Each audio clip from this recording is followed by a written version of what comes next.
Mike, turn your games down. Hi, everybody. Welcome to another movie episode of Games My Mom Found. I am Mike Albertin, and who's just here goes nothing with me tonight. A Jedi like my father before me, Kerry Chandler, Karuseta on Twitch, Kerooseta. And Peter De Wanawanga, Bingham-Pankratz, author of The Fifth Civilization, available in stores now. All right, and welcome back, you two. And we're wrapping up the first trilogy. Yay! How good that feels. Yay! It feels so good to wrap up this trilogy, and then, unfortunately, I have two other trilogies to do eventually, and I'm like, oh, no. So somebody told me, they're like, oh, you're going to be talking about the last good Star Wars movie, and so I was like, no, Rogue One happened also. Hey, Phantom Menace happened too, and Force Awakens. Yeah, I said, hey, Force Awakens is good. We're all forgetting the Clone Wars movie. I mean, isn't that the best Star Wars movie? I mean, do you want it? We can talk. We can do an episode on that too. Oh, yeah, I would. I don't think it's that bad. It's a good 2-part episode of the series. Yeah, pretty much. But we are here to talk about Star Wars: Return of the Jedi that came out in 1983. Year I was born. Came out 2 months after I was born. Directed by Richard Marquand, whoever that is, which I never heard of before. Yeah, English director. He has directed some mildly famous movies before doing this one. This is definitely his most famous work. Did he die shortly after this one? Because I only saw like 3 credits after this on his IMDb. He died in 1994. Oh, okay. So, yes. Yeah. Yeah, he wasn't. I mean, 10 years, but he didn't. Yeah, he did a movie in 1993. Then that was it. Yeah. Oh, okay. Not a big filmography. Yeah. And why did they not use Erwin Kushner again? Erwin Kushner? I feel like he tried. I don't even think he was in the running. I know from what I read, Lucas he didn't want to do it himself because he was frustrated by, the Directors Guild and all sorts of stuff. So they tried, I think he asked Steven Spielberg, and Steven Spielberg was like, no. And then they asked David Lynch, and David Lynch said no. Wow, that would have been something else. Right. And then I think David Cronenberg too. And then they were like, this stuff is too complicated. Like all the special effects, like I could never direct that. So he kind of found, I think Richard Marquand was just like, okay, you're willing to do this. You have a record of getting things in on budget, because they were really concerned about budget in those days, because they did not have unlimited money, even for Return of the Jedi. So he's like, you can get it in under budget and you can get things on time. So we're going to go with you. It's weird to think of a Star Wars movie as, having to follow money rules and all this stuff, because now, Disney has unlimited money to pour into everything. But back then, no, it didn't happen. Yeah, and I think, go ahead. I didn't realize how much of this movie was a commercial for toys until this time. Well, yeah, when we get to that part, there's a part where that is extremely apparent. Mm-hmm. I should know, because when I was a kid in the 90s, I was looking up, I remember looking up in magazines about some of these toy prices, and some of them were pretty, oh yeah, there were some pretty expensive toys. Yeah, it's funny, because we're talking, it sounds like we're negative on this. This is it's my 3rd favorite Star Wars movie still. So right. I still love it. It was my favorite when I was a kid by far. Same. But as an adult, I've kind of like this one, I even sometimes put Rogue One above this. And then really what's above this is the Rogue One that exists in my head, which is the version that didn't get chopped and screwed by, Disney. Well, whatever it was, there's some sort of politics at work with Rogue One, with the directors getting fired and all that. And I think that there was probably a version of Rogue One at some point on some shooting draft that would be better than Return of the Jedi. But I think the version we got is slightly below it for me. But still, I love this movie. We were talking earlier and you were saying it's okay. And I'm like, oh, we're going to fight. I think we're going to have issues. Yeah. Oh, I had issues with this movie. I'll just say right up to begin with, it used to be my favorite as well. I think it's the one that's probably most geared towards kids. Yeah. That's made true. With kids in mind as opposed to a family movie. It's the very first Star Wars movie I saw. I think I was 7, and I had not really heard of Star Wars. It was in the dark time when there was no properties or merchandising really coming out. I went to a birthday party and I heard of Star Trek, but I was like, Star Wars? I'll give this a shot. And Return of the Jedi, I watched it, and I was like, wow, this is really cool. I want to see. There are more movies like this. I'll see the other ones. And then it started the whole Star Wars love. So that's cool. Mine was Empire Strikes Back. but I saw Return of the Jedi the same night. I was at a friend's house spending the night. We watched Empire. I talk about this on our Empire episode. I watched Empire Strikes Back, and then I was like, "That's amazing!" And like, "Oh, let's watch the next one." And I watched Return of the Jedi. I was like, "That's even better." Right. Yeah. But I was a little older. I think it was probably 12. I was in like 6th grade. So, but that's the perfect demographic. Right. Yeah. This special. Because I remember as a kid, I really liked the intro of this movie, and I didn't care about the Endor or the battle for Death Star. And as an adult, I didn't care about the Jabba's Hutt stuff, but I cared about everything else. Oh, that's interesting. We should also, off the top, I again watched the original theatrical cut or the Blu-ray. I mean, not Blu-ray, the Laserdisc version. Not on Laserdisc, though, on DVD. But the original, I watched the original theatrical cut, essentially. Did you guys watch the special edition or what? I watched the Disney Plus version. I have a pretty good memory of the changes and everything. A couple years ago, I did watch the unaltered Laserdisc cut, the special edition, the special limited DVD. Yeah, that's what I've got. And this is my first time watching, kind of the Disney version of it with every change in it. So I watched the Disney Plus version too, of course, because that's all I have access to. Yeah. Right. See, my son and I think maybe over Christmas break, we watched the original trilogy and then the sequel trilogy and Rogue One and Solo all on Disney Plus. Yeah. And so I feel like the special edition of this is by far the most sinful. I agree.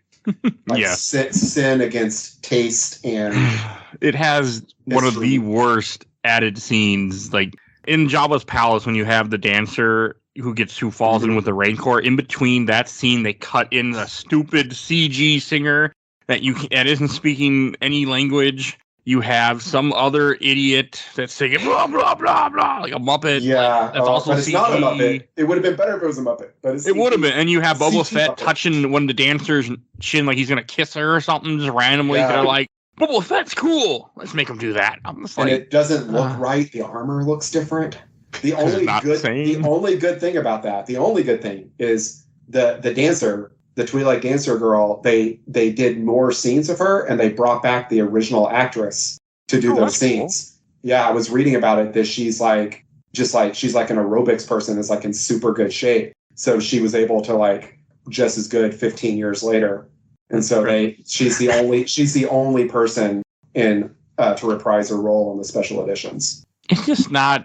It's a really bad scene. It is terrible. It's completely unnecessary. It doesn't add anything. I get the point of it, but I hate it. Well, what was the point of it? Is that's not going to sell toys, right? Nobody's buying weird alien singer CGI Muppet toys, right? Nobody owned a playset that was like a micro machine with that. No, I didn't have that at all. No. Did he lose the rights to the song, and so he had to have a new song? Or I think Lucas just liked his new CGI toys. And I was watching the original.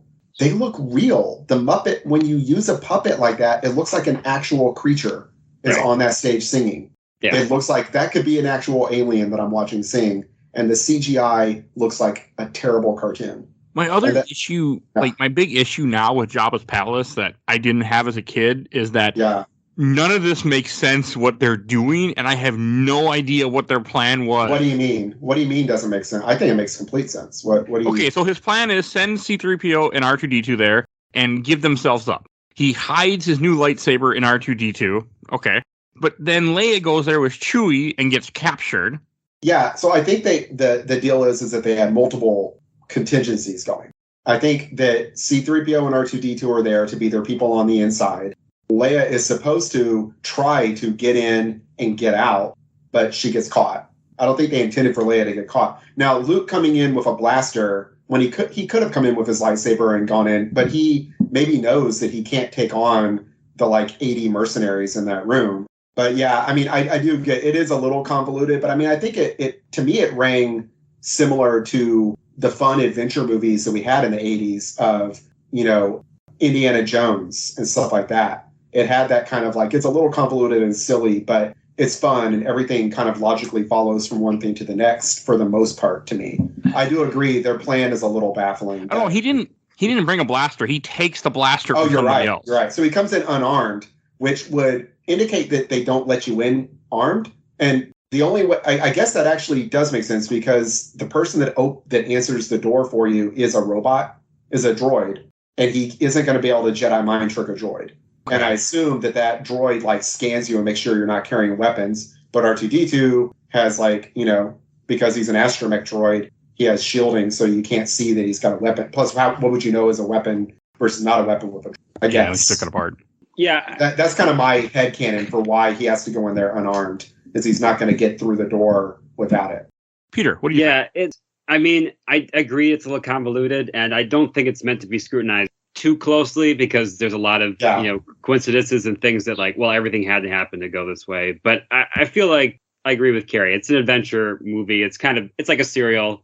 It's the first part of the 3-part serial that we're getting in this movie. And, I didn't, even watching it as an adult, I didn't scrutinize it too closely. I'm like, okay, maybe because I knew what was going to happen, but I'm like, okay, it's like a heist movie. This is the heist gang and they're all getting together, and the gears of the plot, or the gears of the plan, are going to be slowly revealed as the villains do their thing. So, yeah. Yeah, I kind of liken it to the intros, again, with Indiana Jones movies, which, they're tied together a lot. They're very deeply tied. But you think about each Indiana Jones movie begins with the first one, they're all somewhat connected to the plot, but it's kind of like a mostly not connected to the plot little intro adventure, and then, introduces us to the character. And then it later becomes relevant to the plot. This one is a little less that, but I think was going for that similar vibe of we're going to have a fun little adventure at the beginning, and then we're going to get to the main plot of the movie after that fun little adventure. Like how Bond movies do it too. Yeah. Indiana Jones is kind of caping off Bond, so I feel like this is the cold open, basically. If there was a very long scene, cold open. Yeah, it's like 40 minutes, and I was like, okay, this is the longest scene of the movie, and they don't reference it ever again once they're off Tatooine. They don't say that would be my change, is this could have been a lot shorter. It also feels like it was just them cleaning up something from the previous thing that they might not have thought through. Well, and that is the thing, because the reason Han was frozen in carbonite at the end of Empire Strikes Back is because they weren't sure if he was going to come back for Return of the Jedi. Right, yeah. Han Solo wanted to die at the end of Empire Strikes Back, and Lucas compromised and said, well, we'll put you in we'll freeze you so you can't, essentially. So this is Han's coming back. There you go. Yeah, there's all sorts of things. There was speculation that, Han Solo was just never going to be seen again, or also he would come back at the very end of Return of the Jedi for 10 minutes or something. This is all sorts of which Harrison Ford would have preferred, I think. He wanted to die in this one, too. Yeah. From what I've read. There's so many different stories about it, but basically it boils down to Harrison Ford didn't want to do this, and it kind of shows. I'm sure we'll get there, but, I feel like he's not putting in much effort at all in this movie. I don't know. I love his acting in this movie. He's got some of the funniest lines to me. He does have funny lines. I just feel like he's like the comic relief in this movie almost at times. Yeah, that's what when I was watching this movie, I just thought it was weird that he was kind of serious in the first one, and the second one he was, borderline between serious and funny. And this movie, he's just all funny most 90% of the time. Yeah, I feel like that's probably the script to some extent. Boba Fett, where's Boba Fett? Yeah, okay. Where's Boba Fett? Let's just get in. Let's start with Jabba's palace. Let's start with that. So they're droids get there. Yeah. I love this. I love this little thing where the little eyeball comes out and he's rude to him. Yeah. And C-3PO talking to him in the language. And it's funny because it's C-3PO is supposed to be a translator droid, but he's speaking like someone who's learned this language from a guidebook they bought at the airport. And he's like, R2 de Hoa se 3PO. Yeah, he wasn't designed very well. His creator was only 8 years old. So hey. Yeah. Yeah, I'd like to see how much translating he's actually doing in his movies, because it feels like he's always bumbling most of the time. Yeah, he's pretty good with the Ewoks, whose language he doesn't even fully understand. But but I like the thing. The little eyeball droid comes out, and then when they go in, and Bib Fortuna gets kind of creepy with R2-D2. Oh yeah, he's stroking him. What are you gonna do with this? What are you gonna do with this droid? I love the creepy atmosphere. Is Bib Fortuna fucking droids? Yeah, he's just so weird. You don't know what his deal is. Is he high? I feel like they're on drugs, right? Yeah, maybe. Yeah. I mean, I'm assuming they're smuggling. Well, they've all got. I mean, it's a criminal empire. Yeah, I mean, Jabba's the Godfather. Sure. I think they're all. Oh yeah, Jabba's definitely. You see him smoking up. I mean, he's got a hookah. When you see hologram go, oh, that's definitely that's a sign right there. Yeah. I love the creepy atmosphere of Jabba's palace. Even as a kid, I thought it was creepy, but I couldn't tear myself away from it. Now when I'm an adult, I'm like, these are all really cool creatures, and they built like 20 puppets, and some of them are just in the shadows, but they were like, they wanted to one up the cantina. That's what I was going to say. It's the cantina scene. It's a mirror of that cantina scene with so many things in the background, so much atmosphere to it. I really dig it. And then Jabba's got one of my favorite extremely minor characters, Salacious Crumb. Oh yeah. His giggling little like monkey thing. It looks like he kind of looks like the devil Muppet from the Muppets. You know what I'm talking about? I think he's supposed to be the devil. I don't know if you know. I'll have to Google it. I thought he was looking more like a gremlin. Well, no, he does, or he looks like kind of like a Fraggle a little bit too. Yeah. He kind of has some similarities to some of the Skeksis from the Dark Crystal. It's a lot of Henson Company like similar motif. But right, yeah. I love Salacious Crumb. Just cracks me up. His little like cackling. I got to meet the guy who did the voiceover for that. Oh, really? Oh, you did? Yeah. He signed our Gremlins Funko Pop.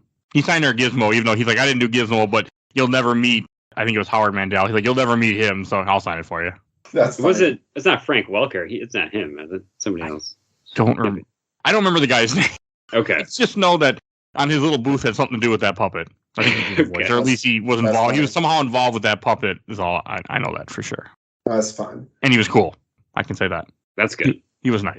But yeah, no, I dig this. I dig when C-3PO and R2-D2 go down to the like robot butler, like major domo guy, and he's like giving them their assignments, and they're like torturing that little they're torturing the droid down there. There's two of them that are getting tortured. Like one of them is getting something burned on the bottom of his feet, and he's screaming. And I'm like, why did they program me to feel pain? Yeah, that's so bizarre. And then the one droid's just getting like ripped apart. Yeah. I love the atmosphere to it, and then he's like, we have need of a new translator since our master got angry with our last protocol droid and disintegrated him. Yeah. And then R2-D2 says something rude to him, probably cusses at him, and he tells him like, you'll soon learn respect. Right. If I see one. I'm going to make you a bartender on the master's sail bar. Yeah, well, he says, I have need of you on the master's sail bar. Yeah. And then later we find out, and it's like, he's an astromech droid. They've got to be useful for more than that, but it's like you would have a punishment. I guess it's a punishment, yeah. But you're going to be a bartender. Wait, again, my issue is the worst design for a bartender. It's a round top. You're going to be. If they didn't put him on that ship and everything didn't happen the way it happened, the movie just would have ended. They would have just done it. I mean, you're right. If they even say we're going to put a restraining bolt, but then they don't, I guess, because R2-D2 is able to do what he's doing. Mm-hmm. Yeah, maybe he knew how it was ineffective. Like Jabba's wasn't working with the best equipment, so all right. Maybe there's some kind of countermeasure for that.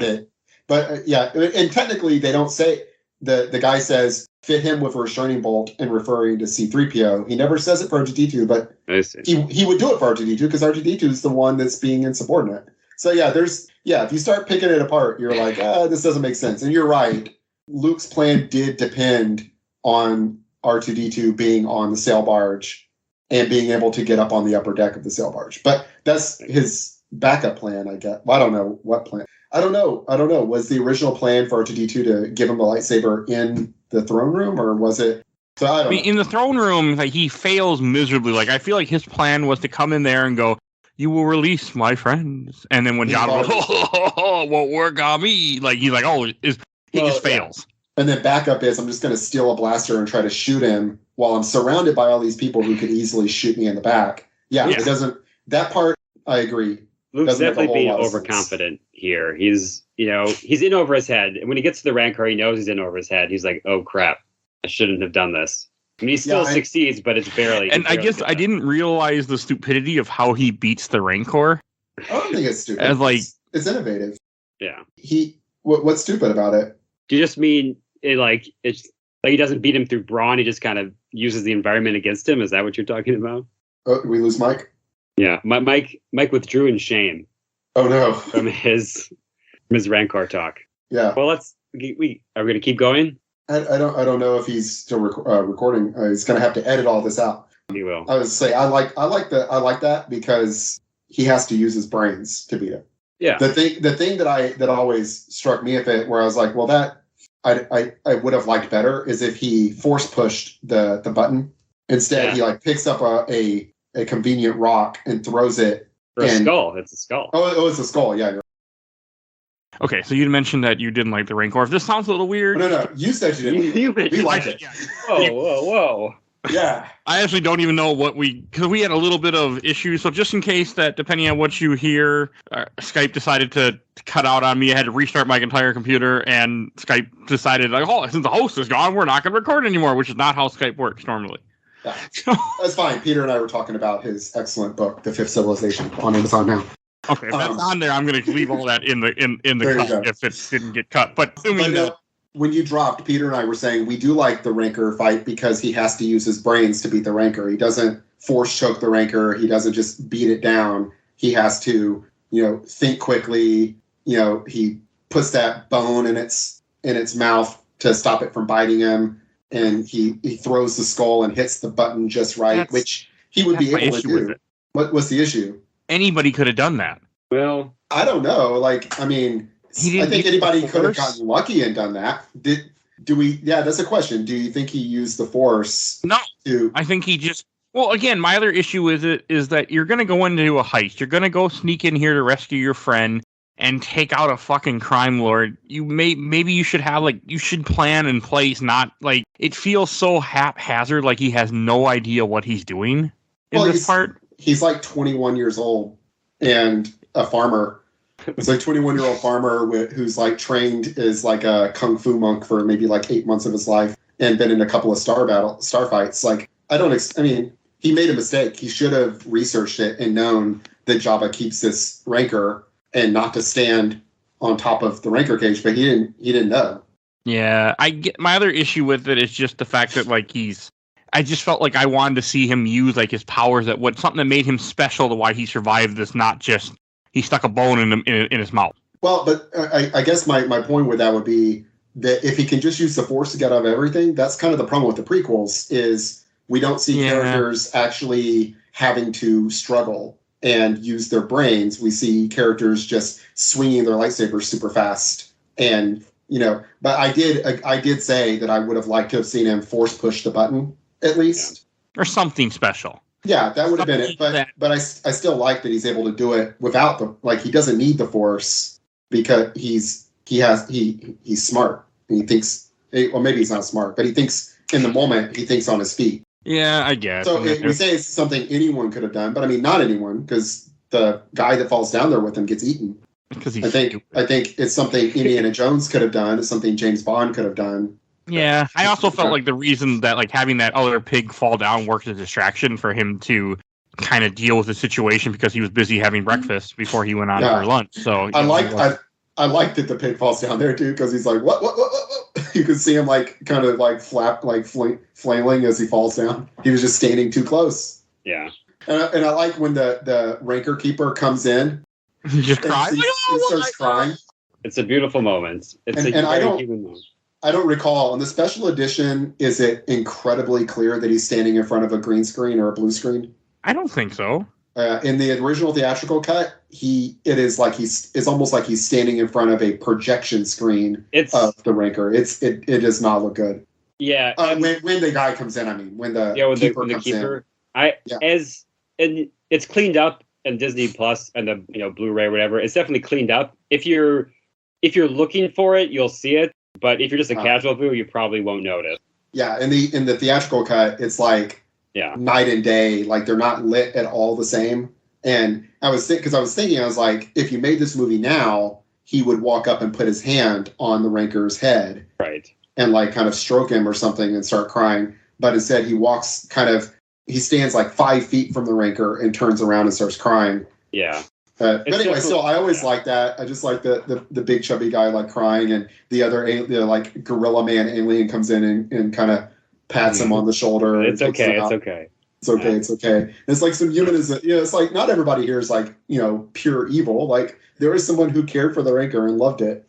Yeah, it's a nice touch, and it didn't have to be in there, but the fact that it's in there is nice. Yeah. And then I was like, when I was a teenager reading the Star Wars books that are all non-canon now, the courtship of Princess Leia, when they introduce Dathomir to the Star Wars universe, which is still canon, they talk about the Rancors there being like 50 feet tall, and Luke realizes that the Rancor at Jabba's palace was a baby. And I think that they've kept that to be true, to be canon still. I think even in Book of Boba Fett, they said it was a juvenile Rancor, right? Yeah, they make a comment about it.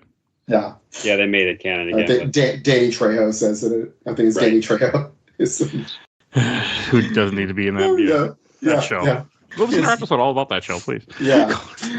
So anyway, I love when, by the way, we skipped it, but when Chewie gets caught, that's when we get the reveal about when Chewie gets brought in. Or no, when is it that Jabba says, I like Captain Solo just right where he is, and he points to him hanging on the wall? Right after the hologram. It's right after the hologram, that's right. Yeah. I think I missed parts of this movie. Like, it's not this part, but when they get to the Sarlacc pit, is it still in the movie where C-3PO says, you will die a horrible death and be digested over thousands of years? Yes. In the palace, he says that. Okay, I completely missed that, because I wasn't paying attention. He says that, when they're being sentenced in the palace. Okay, I was somewhere else. After Leia gets caught. That also bothered me. After the Rancor, it's when they get brought up after the Rancor battle and they get sentenced. Yeah. Oh, right. Makes sense, because I wasn't paying attention, because I was we did skip that, by the way. Leia coming in disguised as a very short bounty hunter, and pulls out the thermal detonator, and everyone's like afraid. Boba Fett points a gun at her, and then Jabba starts laughing and goes, "Oh, this bounty hunter is my kind of scum." Yeah, I love that. It's great because he's a gangster. He's he respects the bold gangster move. Yeah, and then they in Shadows of the Empire they explain where she got the costume. Yeah. I don't know if Shadows of the Empire is still canon. Is it? No, it's too bad. But it will be when they make a film about it at some point. Say what? There's nothing that contradicts it. Nothing that contradicts it. So we can still think she got it. She got it from that one gangster's citadel. Yeah, that's a whole other story. But it's a whole other story. But and I meant the book, not the video game. Does not explain it. No, they don't. I know we briefly talked about it, but if you want a swinging 80s musical number, you should go to YouTube and watch Lapti Nek, the original. Yes. Before they put in Jedi Rocks, they had a sleazy 80s exercise type tune in there, and I thought it was a banger. I was listening to it, and I was reading that John Williams, the composer of all 80s movie music ever, including Star Wars, his son, I didn't realize, Joseph Williams, he's the lead singer of Toto. Right. Yeah. And he helped compose some of the music for this movie, and I'm wondering if that was a Toto song right there. It probably was early. They were getting the beats down, and they're like, "Oh, this is the formation of something." But Lapti Nek, I was watching it last night, and I think I went into our chat, and I was like, "This is a banger. Y'all are missing out. I loved it. I love it." And the green Twi'lek girl is dancing, and Jabba decides he wants to. Man, I don't want to know what Jabba does to pretty, scantily clad girls, but it can't be good. He starts dragging her toward him, and she's like, "Nope, I'd rather die." I mean, I want to make a comment, but I don't know if I want to make that comment. Oh. And I think, you know what? My show, I can do what I want. I'm going to make the comment. In the words of someone that should not have been president, grab him by the... that's what I thought. Because Jabba and Trump but in Huttese are the same person at times. Something regarding Poodoo. Yeah. That's what I thought of when I watched this movie this time. I remember there being memes that went around of making Trump into Jabba the Hutt. And I'm like, okay, that works. Fair. It's unfair to Jabba the Hutt, but it is unfair to Jabba. He's smart. Yeah, Jabba the Hutt, at least he pays his workers. But but no, I really like the Princess Leia sneaking in thing. And Lapti Nek is great. I mean, I really just love the whole Jabba's Palace thing. I've never really thought super critically about it. And you're right, Luke's plan doesn't make very much sense. But, I think a lot of like the time with movies, we can forgive the plot not really making a lot of sense, or people's plans not making a lot of sense if it gives us like some fun little scenes. Yeah. I really like the Pit of Carcoon, or the Sarlacc pit and everything. Yeah. When I was a kid, I really loved that battle, and I still love it today. I think the music is really great. Like, it's a banger. Yes. The banger background scoring, and it's just all these acrobatic stuff. It just makes me smile when I watch it. Yeah, and we get what was my first fun line from Han Solo, where Luke is like, "I used to live here, and Han Solo looks at him and goes, "You're gonna die here, Yeah, that's great. That is a great one.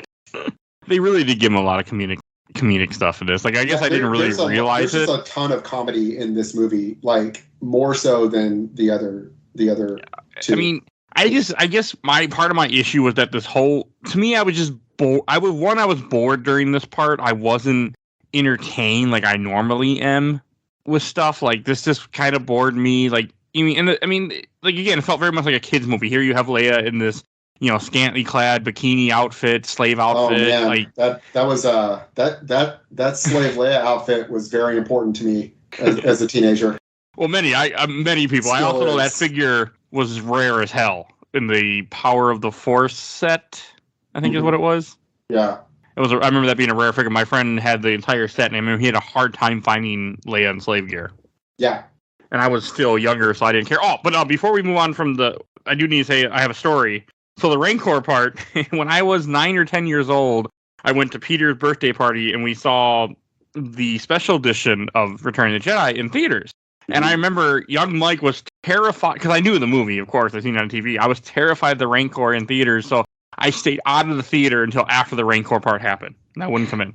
I have a very vague memory of that, yes. I don't remember a whole lot. I just remember being scared, sitting outside, and not wanting to come in because I didn't want to see the Rancor. I remember more of when we were watching Jurassic Park, you refused to see when the lawyer was eaten. You left the room. I went outside the backyard. Yeah. You're like, I'm not going to watch this part. So it tracks. It tracks, It's okay. It's an intense scene. In fact, if you look at the poster, I think it does say like some scenes may be too intense for young children on the Star Wars poster. I think it's fine. I try. My son really liked Jurassic World, so I tried to show him Jurassic Park when he was 8 or 9, and he thought it was too scary for him. We didn't even get that far in it. So Jurassic Park is scary. This isn't scary. I didn't like theaters as a kid at that point. Oh, okay. So that was a big, I had no problem with it on the regular TV, but on the big screen, it was just too much for me at the time.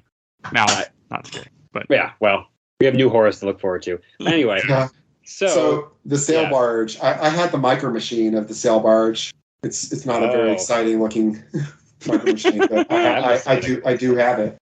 The sail barge part just felt so much like let's sell toys.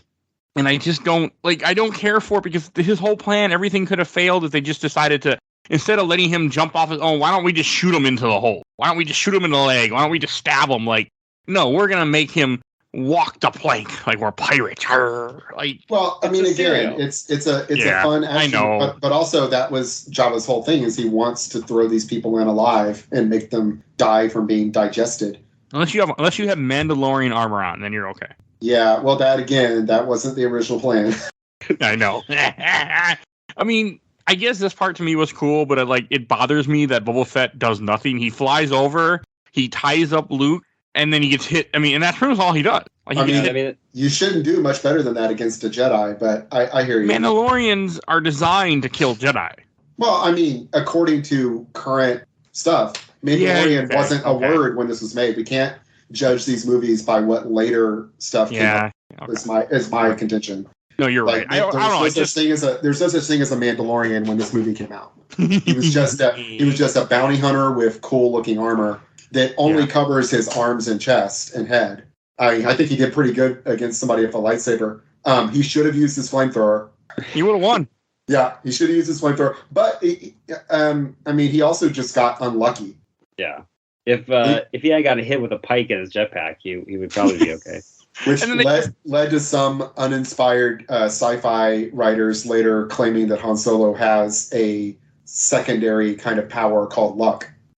What the hell? You're not in the expanded universe, there's a whole thing that there is a resource similar to the Force called luck. Some people have more of it than others. There's a guy in the cantina scene in the first movie, and his backstory is that he is a luck vampire, and he was eyeing Han Solo to drain his luck because he'd never seen a creature of more luck.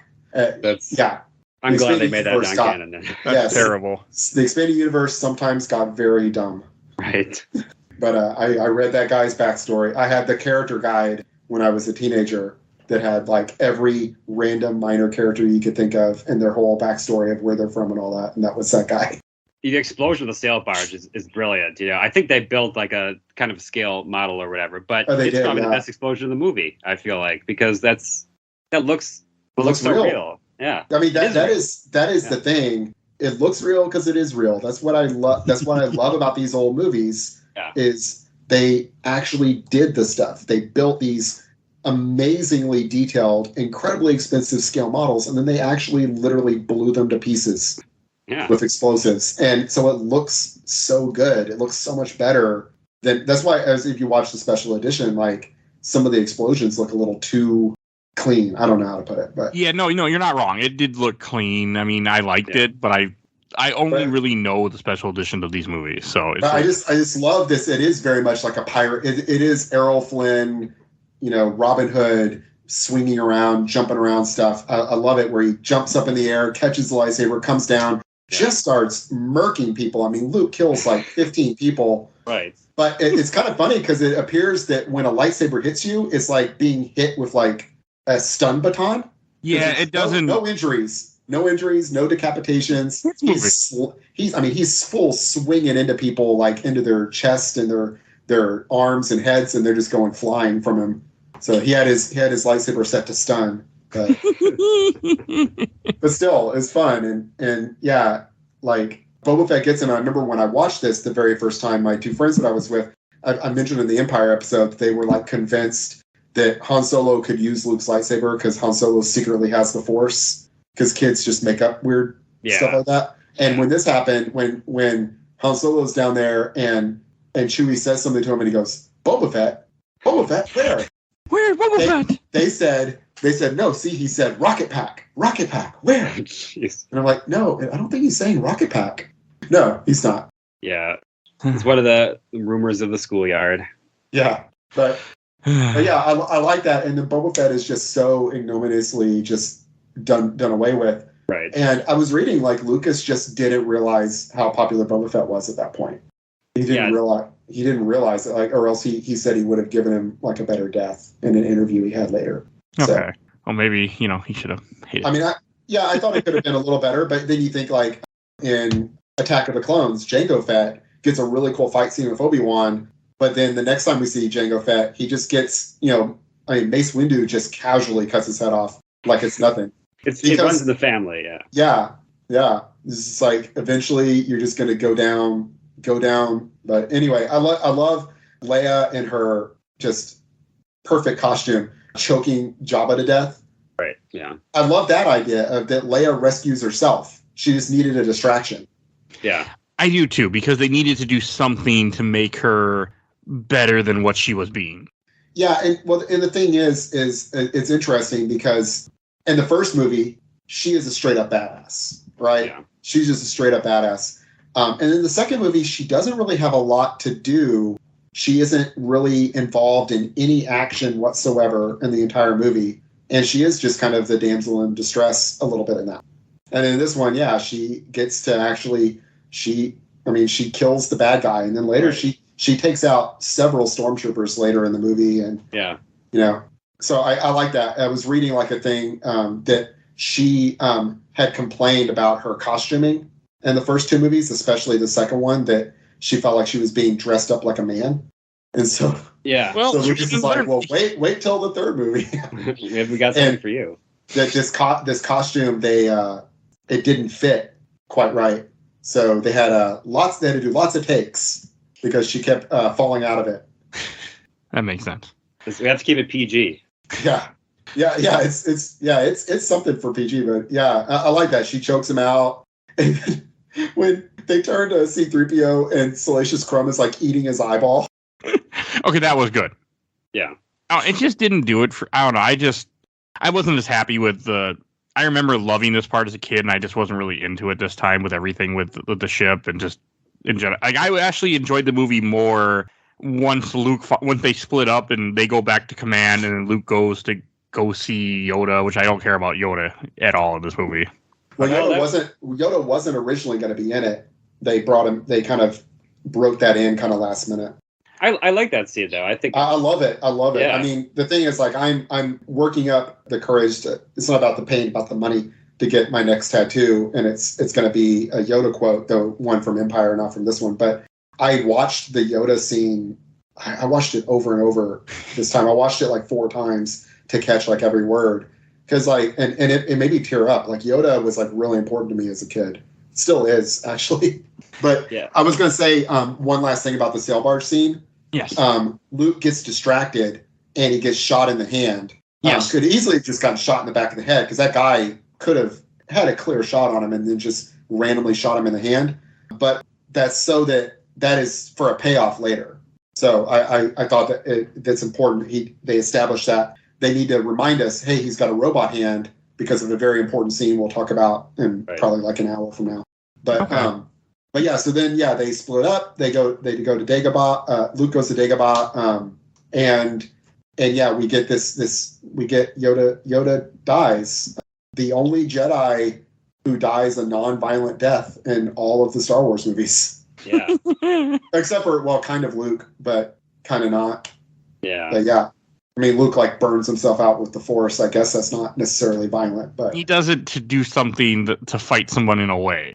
Yeah, kind of. So yeah, but other than that, he's like he just dies of, I guess, old age. Yeah, he's 800. He makes comment how old he is, like 800 years old or something. 900. 900. He said when 900 years. When 900 years old you reach, see how look as good you will not have. Yeah, that's a great line. See, he's still got some zingers in him. He's still got some zingers, but yeah, he confirms that Vader is Luke's father. Yeah, he tells him, like, you're not a Jedi until you've confronted Darth Vader. That's kind of your final test. You've got to confront him.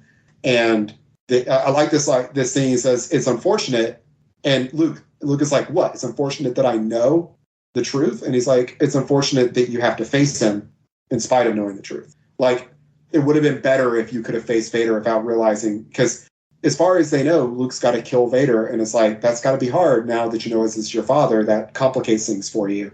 I like that whole thing. And then he confirms, he drops that there's another Skywalker right as he's dying. And that brings us kind of one of the real big behind the scenes things of these movies.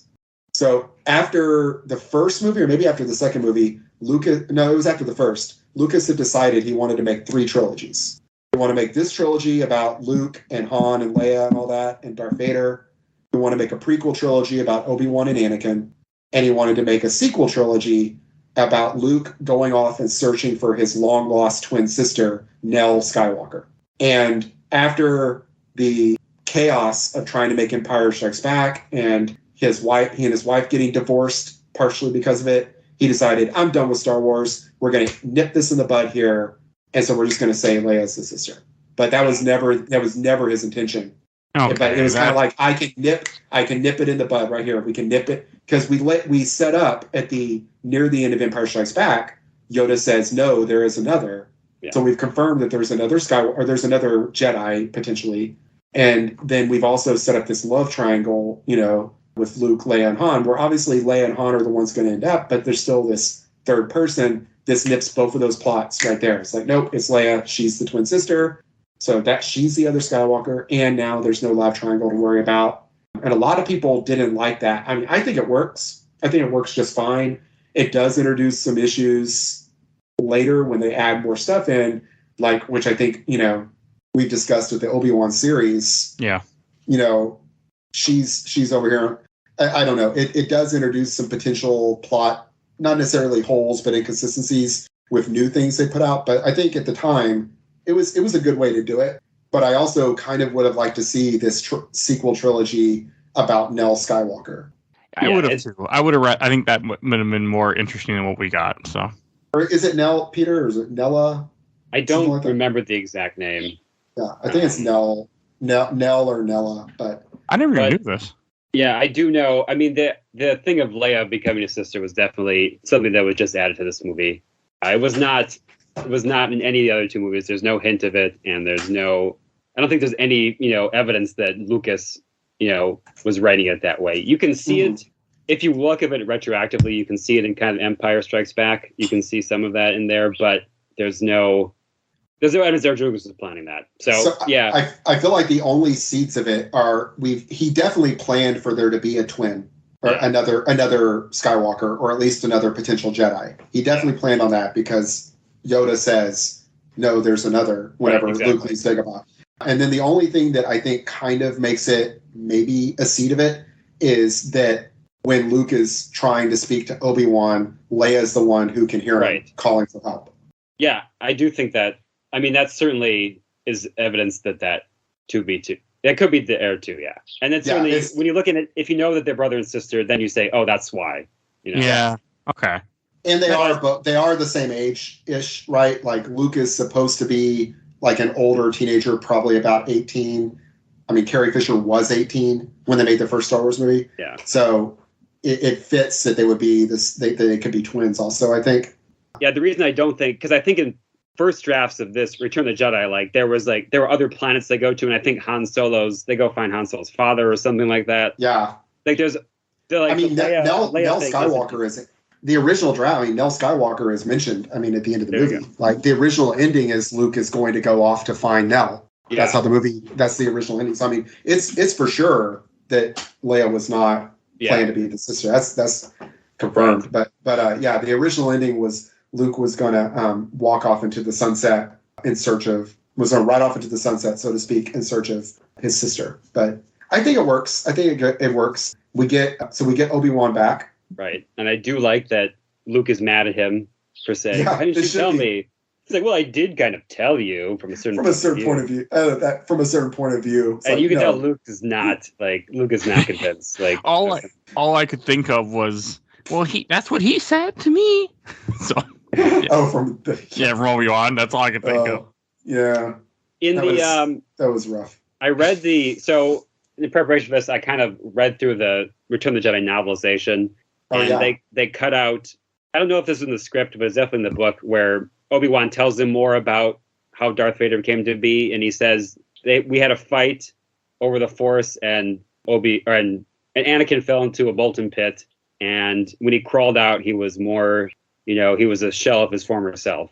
And I think, so that's in the novelization. I think that's the origin of the idea that Darth Vader fell into lava, and that's how he got that way. So that's whether or not that was Lucas who did it, or the Lucas who planned it out, or the novelist who put that in there. He must have gotten approval, but that's interesting. That's where that first came about. And then he mentions that he took him to Tatooine to be with his brother Owen.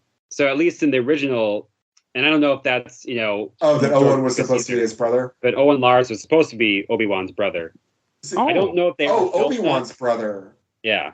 Oh, that would have been 1,000 times better. Right. Well, I mean, obviously, like everything would be better if they had not made the Phantom Menace, honestly, or if they had made it way differently. Oh, I can't wait till we talk about that next year. Yeah, because that makes so much, because that is, I feel like, one of the biggest plot holes introduced by the Phantom Menace, of many, many plot holes that introduces to the series, is the idea of like you're going to hide this kid by bringing him to his brother-in-law, to be raised by his brother-in-law or his step-brother-in-law.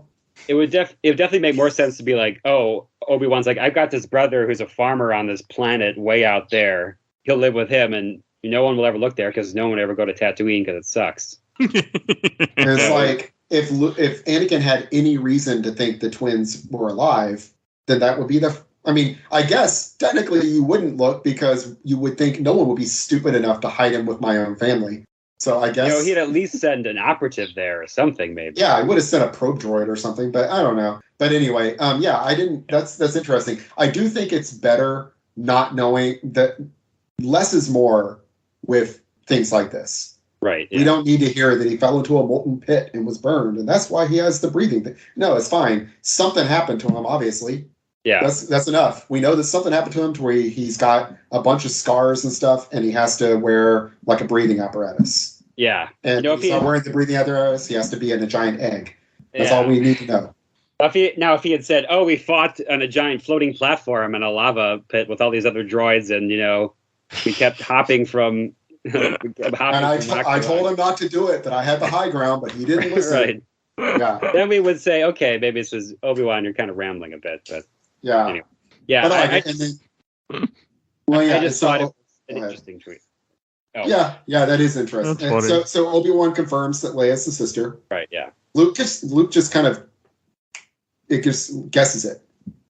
Yeah, who's the only other woman I've met? Yes. He's like, there's the a only meme woman I've met in this entire series. There's a meme from Lego Star Wars that has that, or something like, he's like, how better we must do next time, because he's like, she's the only woman around here.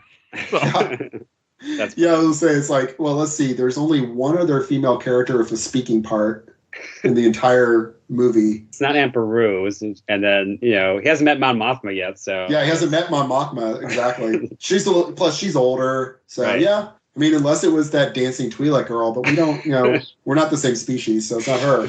So yeah, the only human woman of my age in the entire trilogy ever.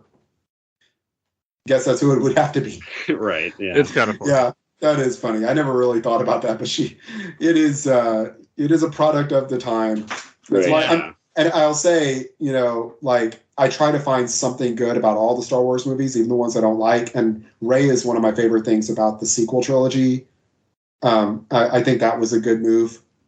So yeah, and that was right. Luke's the original story draft for Star Wars was Luke was going to be a girl, right? I don't know. I thought it was supposed to be like George. I thought it was always supposed to be like George Lucas because it's Luke S. Yeah. Lucas.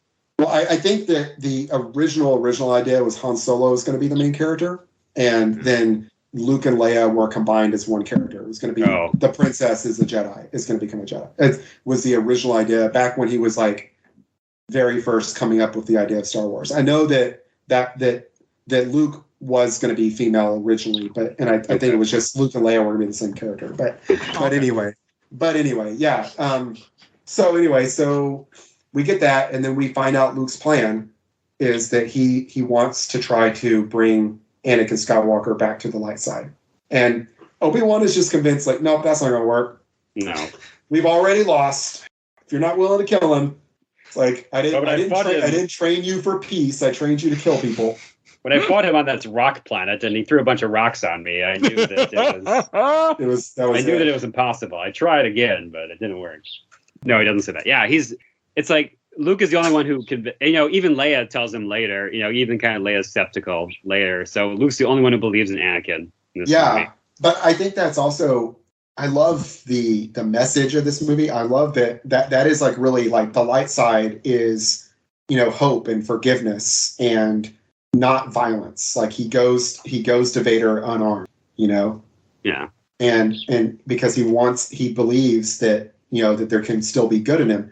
And I think it makes a little sense. I think you can make it make sense in the story if you think about it. Because when they fought on that bridge, Vader didn't want to kill him. Vader's you can join me. We can kill the Emperor. And then we can rule the galaxy. I talk about this in our Empire episode that I think Vader might have been able to convince Luke if he had told him, or he might have had a better chance if he had told him, we can make things better. We can create a just empire, a fair empire. But he was still too into the dark side for that at that point. Yeah. But I think that, the fact that Vader didn't kill him, that he tried to get him on his side, tried to get him to come peacefully and all that, I think that also gives Luke a little bit of, he's probably spent, I personally, I don't know. I think this is only supposed to be 6 months after Empire Strikes Back, but I kind of like to think of it as being a couple of years. It's 1 year after Empire. It's 1 year. So he's had a year to think about this, to think about that Vader's his father. What does that mean? I don't know. Yeah. I think but I like it. I like that Luke wants to try to do things peacefully. Mm-hmm. Yeah. And so from there we go to the Rebel fleet, and it looks awesome. I just kept pausing it and looking at all these beautifully modeled ships, the Mon Calamari Star Cruisers of all their bulbous curves and stuff, because they're like crustaceans. you know, and then like the medical frigate that we saw in Empire Strikes Back, and how it's so cool looking. It looks like a giant, you know, like skyscraper floating in space almost, and we see a blockade runner like the Tantive 5 from the original and all that, and then we get Mon Mothma comes in and gives them the briefing on the new Death Star. Yeah. She comes and Akbar. Yeah, Admiral Akbar. It's interesting they don't name Mon Mothma. That's just like, they don't say, here's the leader of the Alliance, Mon Mothma. They just kind of say, you kind of get it. Like, she's the person. She just comes in and says the stuff. And that's funny. They don't name, there's a lot of people they don't name. The Ewoks, for instance. The word Ewok. Ewok Wicked. Is not in this movie. Oh, I didn't know that. Nope. The word Ewok is never uttered in the movies. We got that from the toys. And it's also in those TV movies that I watched one of them. Yes, but I think the toys first introduced it. That makes sense. Again, like I said, this is Wicked and all that. But yeah, we got some better CGI now for the hologram. They've upgraded. As I think that was one of the first. Well, Pixar used to be part of Lucasfilm, and I think that was Pixar. Whatever became Pixar. One of the first effects that they ever did. Yeah, along with Wrath of the Genesis Planet there. So this is one of the first effects they did, and it looks pretty good. It's a very simple effect, but it doesn't look too fake for the time. Honestly, it looks like this is as good as we could do now, probably, with a hologram. Yeah. I think so. It looks like today it would look, probably they put more bells and whistles and like things on it, but I think for a schematic, it's pretty. I think it looks really good. Yeah. And they keep, I also noticed Amar Akbar, I think they must have done multiple takes and stitched it together with his voiceover. I'm sure. Because he says Forest Moon of Endor over and over again. He says it 3 times. Yeah. He keeps referring, he doesn't ever call it Endor or the moon. He calls it the Forest Moon of Endor, blah, blah, blah, blah. The Forest Moon of Endor did it. Yeah. Anyway, the Forest Moon of Endor. You should do that in the first introduction and then not do that more times. But they definitely, there's editing going on there. But yeah, I like that whole thing. And we get that Lando is going to lead the attack. And then they're like, we need commandos to land on the Forest Moon of Endor to take out the shield generator on the Forest Moon of Endor. And Leia's like, wonder who they got to lead that. And it's like, General Solo, is your team ready? And he gets all his friends together. So Luke comes back in now. Yeah. Because that's what you do, right? You're going to go on a mission. Dude just walked in and he's like, okay, you get to be on this commando mission. And we see Wedge Antilles is there. And he's the only X-Wing pilot to survive all 3 movies other than Luke. Yeah, it's interesting. They definitely make Wedge front and center more because they give him a lot of lines. Yeah, and well, he's Red Leader. He's Red Leader now, right? In this one. Yes. Yeah, it's good. It's good. And he becomes a fan favorite character for someone who's kind of more minor in the movies. But and many years later, his nephew. Nephew. Yeah, will become the new Obi-Wan Kenobi. So. Right. Yeah, it's all connected. I also really like Endor a lot more in this movie. Like I like this part too, but Endor surprised me how much I enjoyed it. It's just so beautiful. They filmed it in a couple of locations in California. They filmed some of the scenes in those like the sequoia like forests which are I think one of the great wonders of the world, Right. And then some of it was filmed in another forest in Southern California where they were doing logging, so they're allowed to like blow up the trees and stuff. That's cool. Yeah. I like how it's another sign there was a budget, that this is all filmed in like Tatooine was filmed in Arizona. Tunisia. In this one, yes. It's in Utah or Arizona or Utah, yeah. I think it was in Arizona. And then I think they just filmed it in the Redwoods. So it's basically like, where's Skywalker Ranch? Let's just film like within 100 miles of wherever that is, Yeah. Just it works. You didn't have to go to New Zealand to give us a convincing forest planet, And I think that's just part of he was fed up because they went to Norway for Empire and it just cost a lot of money. Yeah. Hazardous Tunisia. I mean, that was a big part of why it went over budget was Hoth. So it makes sense. It's like, we're just going to film in my backyard. Just point the camera back there and just go out there. And that's. But it works. It does. The VHS, the 93 or 94 VHS with the faces on the boxes, that is how I think most people have watched Star Wars our age. Yeah. At least for me, it's I say our age. I'm not that much older than you guys. But and those, they begin with these interviews by Leonard Maltin with Lucas. And of course, you can't trust what Lucas is saying in these because he's absolutely spinning bullshit, a lot of it. But he says in this one, and the one for Return of the Jedi, I've seen those over and over again. I used to watch those Leonard Maltin interviews over and over and just like memorize, because I just wanted to know everything about Star Wars, because this is before the prequels and Star Wars became huge again. And but it was still big. It was big though, I would say. He says that, the first movie, we're on Tatooine and it's like very drab and brown, or we're on the Death Star and it's all like very black and white.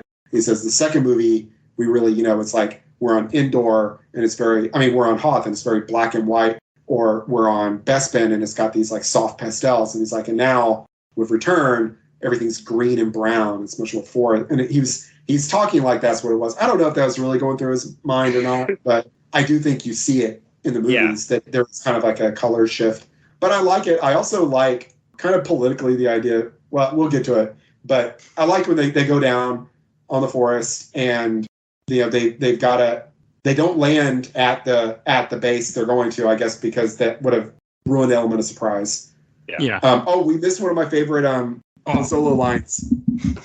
It's an older code. Well, no, Han Solo. That's not Han Solo. Oh, it's not. Yeah, you're right. That's Admiral Piet. But he's like, he tells Chewie, he's like, all right, just keep your distance, but don't look like you're keeping your distance. And Chewie goes, "Roar!" at him, and he goes, I don't know, just fly casual.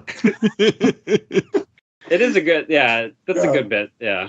I'm just like, I like to think of what Chewie must have been. I was like, what the fuck do you mean, keep my distance, but don't look like I'm keeping my distance? How exactly am I supposed to? That is not, like, Han should know. He's probably should have done this 1,000 times. He should get better directions than that, Yeah.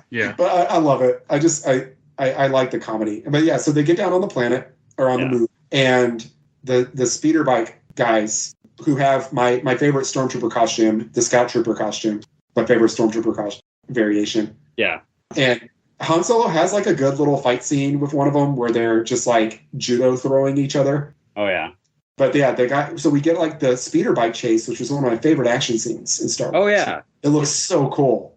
It's so it's like you're so tense the whole time because you're like, they're flying through trees, like one misstep. So fast. They look like they're going at least like 180 miles an hour. Right. Like it is an awesome scene. And like they like knock that one guy off and he just goes flying into a tree and thunk, and it's like, oh, well, he's dead. Like they killed so many, like there's so many scout troopers that just keep there's 6 of them. There's 6 of them. They kill all 6. Yeah. Yeah.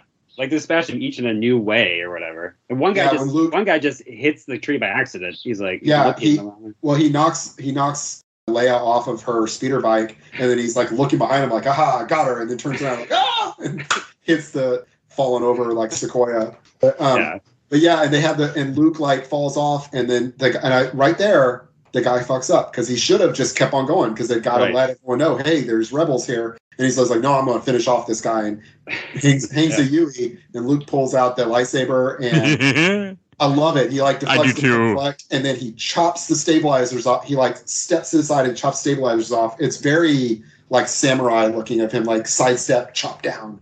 It's very cool. Yeah. Very well choreographed. And it's great. Yeah. And then Leia gets stranded and meets one of my favorite characters when I was a kid, meets Wicket Dwarwick, the Ewok. The Ewoks, I've changed on them. When I was a kid, I was like, they're fine. And when later I'm like, oh, the Ewoks, when you're like a surly mid-teenager and stuff, like, oh, it's so for kids. And now I'm like, they're the least offensive kid thing in all of Star Wars. Like, they're designed for kids, but like, we get the prequels now. There's so much worse, like, kid bait. They're not stepping in the poopy. Here's the thing. They don't speak they don't speak English. So I think that makes it all the better. If they spoke that is very words, important. Yeah, that'd be worse. I would hate them. But they just speak in their language. Yeah. They're like dangerous little like Care Bears. Yeah. They're little like forest Care Bears that are going to eat you. Like I love it. And they're cute, but they also like they fight and die and kill and right. I like them, and they're like very tongue in cheek a stand in for the Viet Cong later on, and I like when Wicket comes to work, played by 11-year-old Warwick Davis, who would later be Willow. Mm-hmm. I mean, he's been in a ton of stuff, but he's still in movies. But for me, like Willow, I love Willow, so he's Willow. But yeah, I like the little scene, and Leia's like coaxing him over, gives him a granola bar, and it's funny because he's very hesitant, until he takes a bite of the granola bar. As soon as he takes a bite of the granola bar, he's like, "Oh, I'm good." And he comes and plops down next to her. Yeah, and then she takes off her helmet and he freaks out again. And I guess my understanding is that they don't eat Leia or whatever because Wicket has made friends with her. Exactly. Yeah. And so they're like, "Oh, this is a good human. All these other humans are bad." Yeah, and then later they give her the dress that they must have taken off of a woman they did eat. Oh, I can say something horrible that will ruin this for you. Oh, okay. In the canon at the time, not in this movie, but later on, the Ewok movies the first one actually takes place before Return of the Jedi. So Wicket had already met humans before and fought trolls and other stuff that are on this planet supposedly. So, I mean, not canon, but it's just funny to me because those movies take place before. Yeah, that's. I mean, it's something they don't count. I mean, I only watched the first Ewok movie once. I don't know, unless there's something to contradict it. I'm just going to assume that's what happened. Hey, hell, that planet with the first Ewok movie is Lord of the Rings, 100%. Yes. Yeah. It actually isn't terrible. Okay. It's fine. It's fine. It's not terrible. I agree. I watched it once. I was going to record about it, which people would have heard by now. But then both my wife and my friend that were going to do it with me both backed out multiple that weekend, and then everybody went on trips, and I'm like, at some point I got to rewatch it and do it, but it's not on top of my list. But it's funny. Before I ever saw any Star Wars movies, I had an Ewok book. Oh. As a kid, I had a little picture book where some of the Ewoks get kidnapped by walking daisies, like giant daisies or daffodils with legs kidnap some of the Ewoks, and Wicket has to rescue them. I had that before I ever knew what a Star Wars was. Wow. I also had a Luke Skywalker action figure from the Kenner Return of the Jedi one. Okay. Oh, and a joke I want to make about this planet.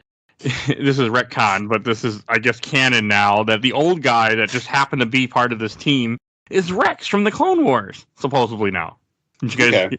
I mean, I'm okay with that. Is that still canon? I think it still might be canon. I think it still would have to be because Rex was created after the Disney acquisition. No, he was created before, because the Clone Wars started before Disney, right? Oh, yeah. I think so, yeah. Yeah, no, you're right. It did. Okay. Yeah, that's where he's from. I like Rex. That's fine. It's fine if Rex. I'm actually. Not only am I fine with that, I'd be down for a Rex movie or series, Disney Plus series. Hey, guess who they would get? Yeah, I don't care. Here's the deal: Tamora Morrison is fine, but he's like 50 and pudgy. He needs to get in better shape if he wants to play a clone trooper, in my opinion. But I don't think he wants to. Yeah, well, I don't know. I mean, he did. He played one in Obi-Wan. Yeah, but that didn't involve much acting. That was just sit here and sit here and put your hand down. Sit here and look sad. But anyway, but yeah, so I like the whole. So then Luke comes back and they're like, "Hey, where's Leia?" He's like, "What? She's not here with you?" It's like, what are you doing? but it makes sense. Like they're going like 200 miles an hour for a while. Yeah. They probably would have taken Luke a couple of days to walk back to. Right, yeah. My favorite is still when the guy turns around, like, to see if he got him, and then crashes into a tree, like, dumbass. Yeah. Why are you turning around? Like, come on now. Yeah, it's fun. So yeah, so then Han tells the group, all right, y'all we'll meet us at 0300 at the thing. We're gonna go find Leia. And so they go off to find her, and Chewie's hungry, I guess. Yeah. He sees a actual deer's butthole, because that is what they made this prop out of. They took they taxidermied a deer's butthole with some other stuff to make that creature that is used as bait for the trap. And they get caught by the Ewoks, which is fun. I could have been okay with not knowing that fact. Yeah, I also, interspersed in this, there's a scene where Vader meets with the Emperor. And I like, because you can tell Vader is trying to mislead the Emperor, I feel like. I agree. I feel like he's trying to kind of keep his feelings close to his vest. Like, I think Vader is actually kind of hoping that Luke and him can kill the Emperor. I don't think he was lying. I think he actually hates the Emperor and resents him, and I think he wants to spare Luke because he cares for him. And the Emperor sees right through it. The Emperor is like, your feelings are clouding. Your feelings for your son are clouding your judgment. Is what I think. Is kind of what he says. Yeah. And he tells Vader, go back to your ship. And Vader doesn't. Yeah, I told you to wait in the command ship. Yeah. Yeah, that's what he says. I told you to wait in the command ship. Like the Emperor is clear. And then Vader leaves, and the Emperor goes over to talk to some guys standing off to the side. And I always kind of picture he's like, yeah, can you believe that guy? No, I'm getting don't worry, I'm getting rid of him real soon. I got a replacement in mind. Yeah, he's always like, oh, this guy is back. Well, yeah, I think the Emperor's plan is he's going to turn Luke to his side and have Luke kill Vader. I mean, yeah, he definitely wants a better apprentice who's not like disabled, basically. Yeah, I think he wants someone younger. Like, I completely buy this whole thing of him trying to set up Luke and get Luke to kill Vader and to take over. Completely buy that. Right. Yeah, I do. To me, it makes perfect sense. I think they both. Yeah. Yeah. I think it shows through. Yeah, it does show. And I also believe the fact that, whether this was meant to be in this movie or not, that Vader is fed up with Palpatine because he realizes Palpatine tricked him originally. Yeah. Like, I feel like he's well aware of that fact. Yeah. I never saw it as he's like, well, I didn't know. Like, he knows exactly, at this point, he knows what happened to him and how Palpatine never could save her. He just took advantage of it. Yeah. So that's how I always take that scene. Like, I like the fact that Luke gives himself up because he knows that he is making them vulnerable. Like, I like all that. Yeah, I like that too. So where we were before I brought that, though, they got caught by the Ewoks, and the Ewoks are apparently gonna eat them. But they see C-3PO and they're like, whoa! But they're still gonna eat his friends, even when C-3PO tries to tell them not to. They're like still going to. They're hungry. And I love, like, Han is like blowing at the flames, trying to blow out the flames like it's like a cartoon. It's like Looney Tunes. Yeah. It's Daffy Duck blowing on the flames. You know? Yeah, and you can definitely tell that Luke is very confident he'll get out of this. Like, he's like, okay, Han, just go with it. And he's not really concerned that I feel like anything's gonna happen. Push comes to shove, Luke could just force push all those like Ewoks off the platform. Yes. I mean, he's like, I think this is gonna be okay. I don't think these guys are really gonna hurt us. It's gonna be all right. But yeah, his idea, he tells C-3PO, tell them that if they do harm us, you'll get angry and use your magic. And C-3PO reluctantly tells them that, and they still don't believe him. Yeah. And then so Luke like levitates C-3PO, makes him fly around, and that does it. Yeah.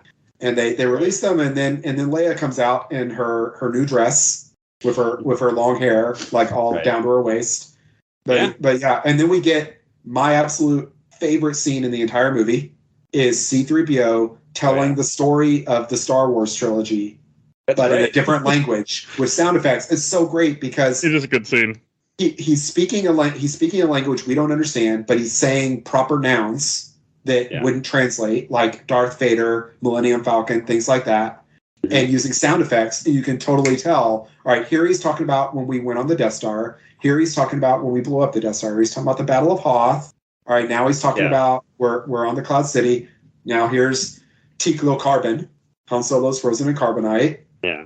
Now here we are on Jabba's sail barge, and here we are here, and it's like the whole thing. I like how it's like that's clear, like what's happening, and then the Ewoks confer for a little bit, and then they announce that they've adopted them as part of the tribe. Yeah. And that one Ewok is just like hugging on Han Solo's leg, like, and I'm not sure if it's supposed to be like a child one. That like is looking up to him, or if it's like a female that wants to mate with him. What's going on here? But it's he's like trying to claw him off the leg, and he can't. I like it. And again, we get more comedy where Han Solo's like, all right, see if we can get our equipment back. All right. Also, we need some more supplies. Also, after they did hey, hurry up, boy, don't you? Yeah. I mean, it's kind of. I do think it's funny. It's kind of like ridiculous. It's kind of a ridiculous joke, but. It is, but it fits because he's always so rude to C-3PO. Yeah, it is true. And so it fits. I think it works.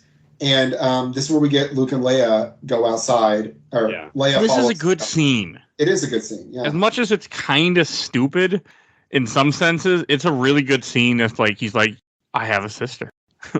Yeah. And, she realizes... Oh, that's me. Well, and again, certain scenes I kept rewatching to see, like, all right, let me think about this. Let me think about this. This is one that I watched 3 times while I was watching it to kind of like, and it's interesting because he, like you said a minute ago, he says, I've got to go. I'm endangering the mission. Right? He is. Vader's on the planet. He can sense that I'm here. I've got to get out of here because I'm endangering the mission. And then he tells her, I'm going to go confront him. And she doesn't understand why. He says, because he's my father, and I think I can save him. And then he says, but listen, if I don't make it, you are the only hope for the rebellion. And she's like, well, no, you have a power I could never understand or hope to have. And he's like, no. The Force is strong in my family. My father has it. I have it. My sister has it. And they kind of like, it clicks for her where she's like, oh. And I think, yeah, she kind of gets it. I like that. It is also, this is where another place where we get inconsistency with the prequels later, right, is she says that she can remember her mother. Yeah. She only can remember like images that she was like very sweet, very kind, but very sad, or very beautiful, very kind, but very sad. It's too bad because the prequels, established that she's dead and gone, so she never knew her. Right. It's a textual I guess, they've retconned it to be like, oh, well, she remembers that 2 seconds when they were in the hospital or whatever. Yeah. Well, the fan community has decided that it's the Force because of the Force, she's able to, it's the same way that Force users can kind of see images of the future. She can see images of the past a little bit, is what the fan community headcanon is, I think. Yeah. I think the original idea Lucas had was that she was going to be, the mother was going to have been a servant in Bail Organa's palace who died when Leia was really young. So I was reading the novel, the Return of the Jedi novel, and it briefly goes into this. And Obi-Wan says, we wanted to hide you from the Emperor. So I took you to my brother on Tatooine. And then it said, your mother went with Leia to Alderaan to have her to adopt, to put Leia up for adoption with the powerful Organa family or something like that. So it's like that. So definitely, like Obi-Wan definitely says your mother went to Alderaan with you. Yeah, and see, that would have been, I think, again, that would have been better.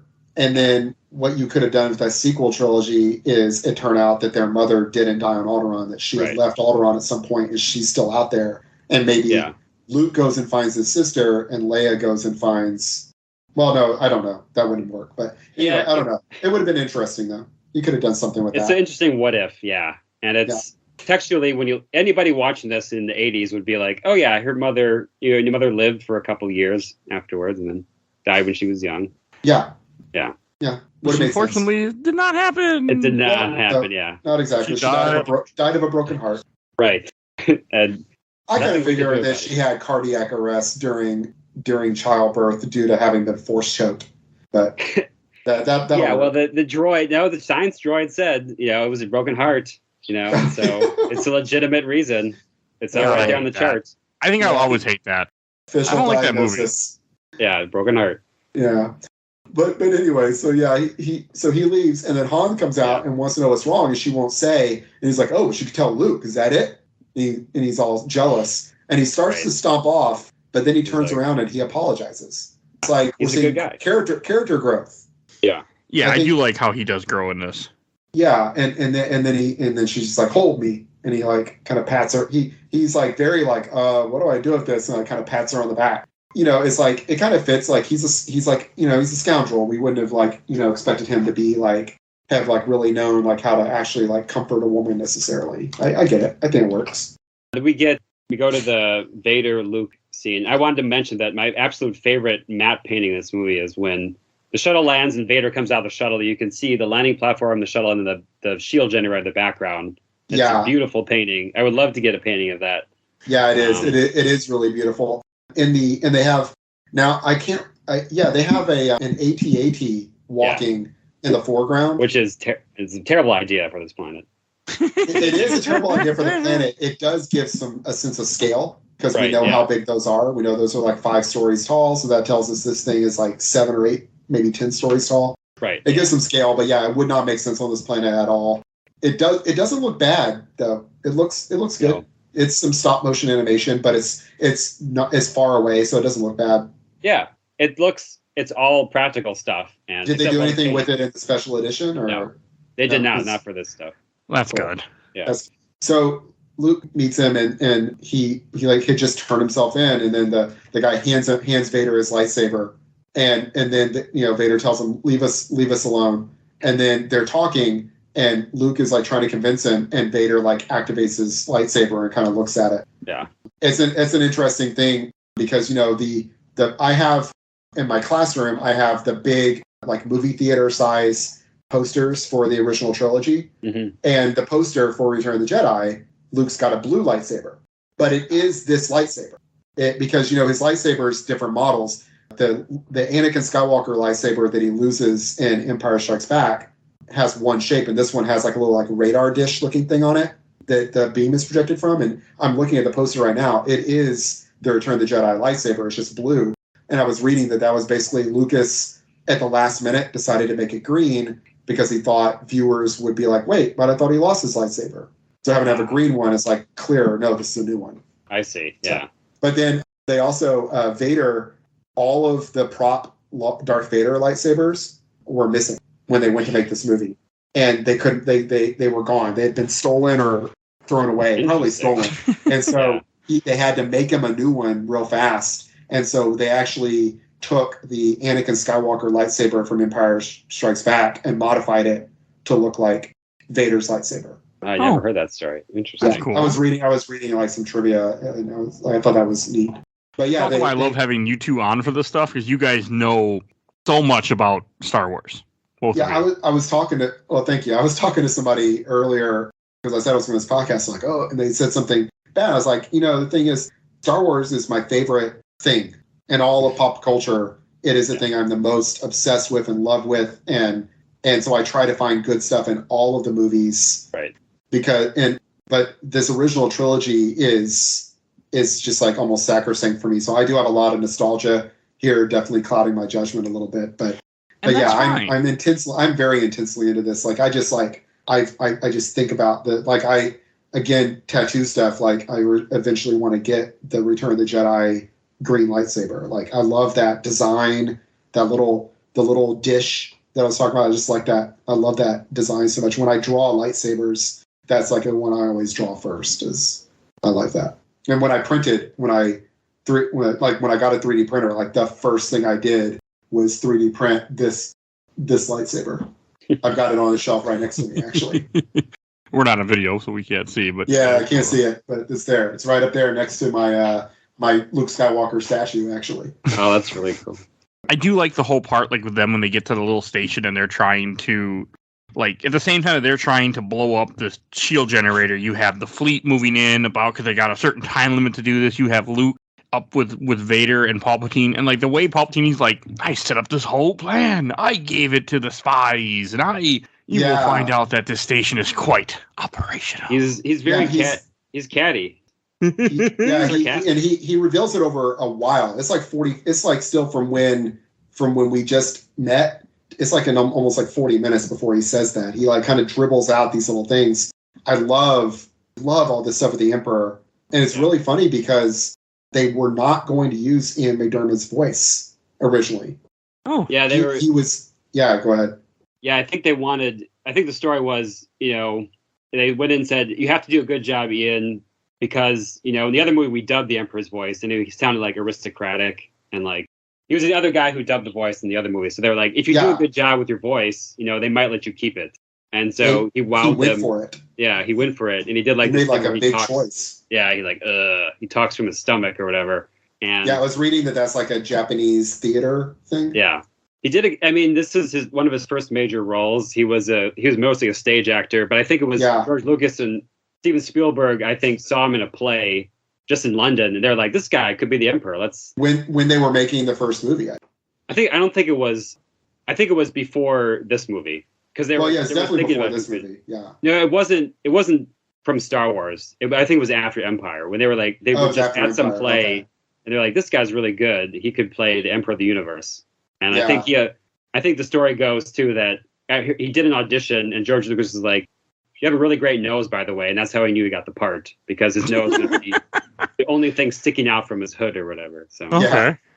I love the Emperor. He's so evil, and he's just like so, and like you said, catty. He's all these little catty comments. Like, the fucking shit with the operation. He doesn't reveal the Death Star is operational yet, but he reveals that the shield is still going to be up. And I like when Lando and them are flying toward it. Yeah. And Nien Nunb, Lando's co-pilot, tells him when she's speaking Kenya, the language they speak in Kenya. So he's speaking an actual language. That's cool. Yeah, and he tells him because it's an actor from Kenya, and he just spoke his native language. But he tells him, he's like, what he tells him, you don't see it, but you can tell. What he tells him is, hey, I'm not detecting anything. Like I should be detecting that the shield's down, but I'm just detecting nothing. And Lando realizes their signals being jammed, and he's like, but why would they be jamming our signals if they don't know we're coming? And so he calls off the attack, tells them we gotta circle back. And so then the fighters come out to keep them from escaping. Yeah. And then we see like there was a trap down on the planet, and Han and them are going to be captured. And then the Ewoks come in, and I love it. This is not my favorite scene, but my favorite thing in this movie is the like jungle guerrilla fighting Ewoks with their traps and all their little like their booby traps, like dropping the rolling logs to make the ATST trip, and the slamming the ATST from two sides of the big logs, and them trying to trip one and it just pulls them. And like one of them is like riding on the foot of one, just like chopping at it ineffectually with a hatchet. And I just love all that stuff. And I think about how Lucas originally intended this to be the Wookiee homeworld. Yeah. And how much better it is to have it be a bunch of murderous little teddy bears instead of a bunch of wild Chewbaccas. Right, yeah. Yeah, it also helps because one of the big things about this is that the Emperor didn't see this coming. And like one of my friends had recorded a podcast, and he had made a comment about he's like that the whole Emperor's plans are ruined by a bunch of cuddly teddy bears. And the way I look at it now is, yes, he's not completely wrong, but also that he was so full of himself, the Emperor was, he didn't think that anything could fail his master plan, which I buy now 100% after everything we've seen, the Clone Wars. Like, I mean, I know that wasn't, but I can buy it, that he was just so full of himself that he didn't realize that this was what was happening. Oh, absolutely. And why would you expect that a bunch of like spear and bow and arrow wielding Stone Age like tree bears were going to stop your thing? It's like a bunch of koalas with like stone spears. Yeah. Like, why would that be a problem? But it's cool, and it's the David and Goliath thing. It's really important to a good story is that your heroes have to be fighting from a position of weakness. Right. And it works. Like, it works really well. It's fun. They win because of the Ewoks. They are able to shut down the generator, and they're able to stop this from happening.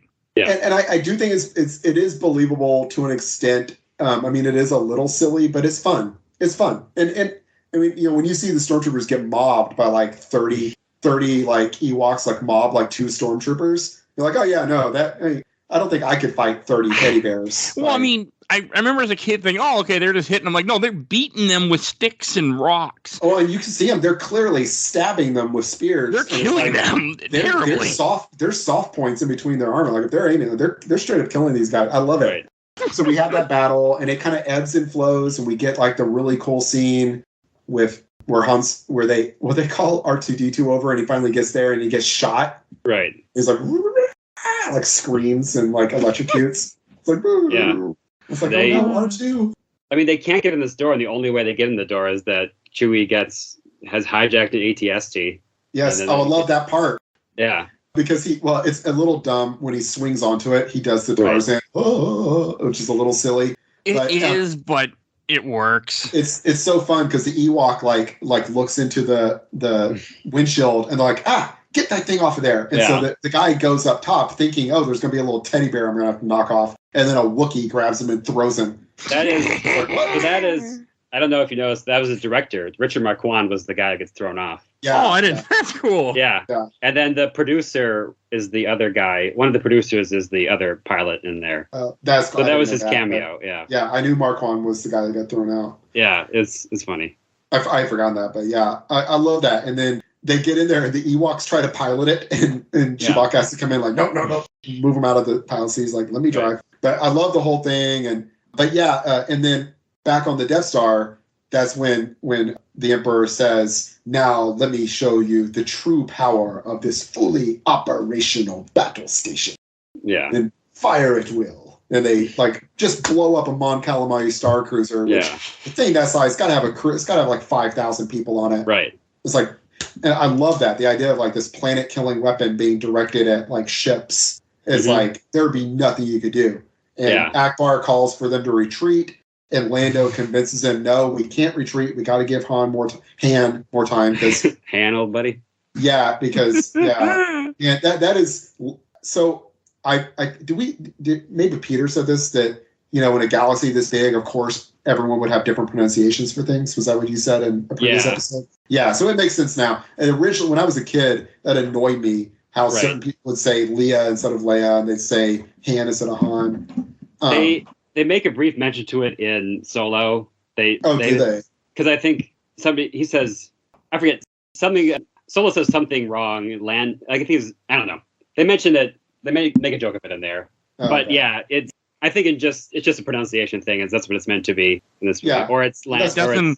No, I don't think it was meant to be anything. I think that just works. I think it was just that Billy D. Williams didn't know how to pronounce Yeah, it. I'm sure that's what it is. But then I love the idea of like, all right, what are we going to do? We're going to charge right into the middle of all those Star Destroyers. Right. Because, as Lando says, we'll have a lot of better chance against them than against that Death Star. Right, yeah. And I love the dogfight there, and we just see the rebels are getting destroyed.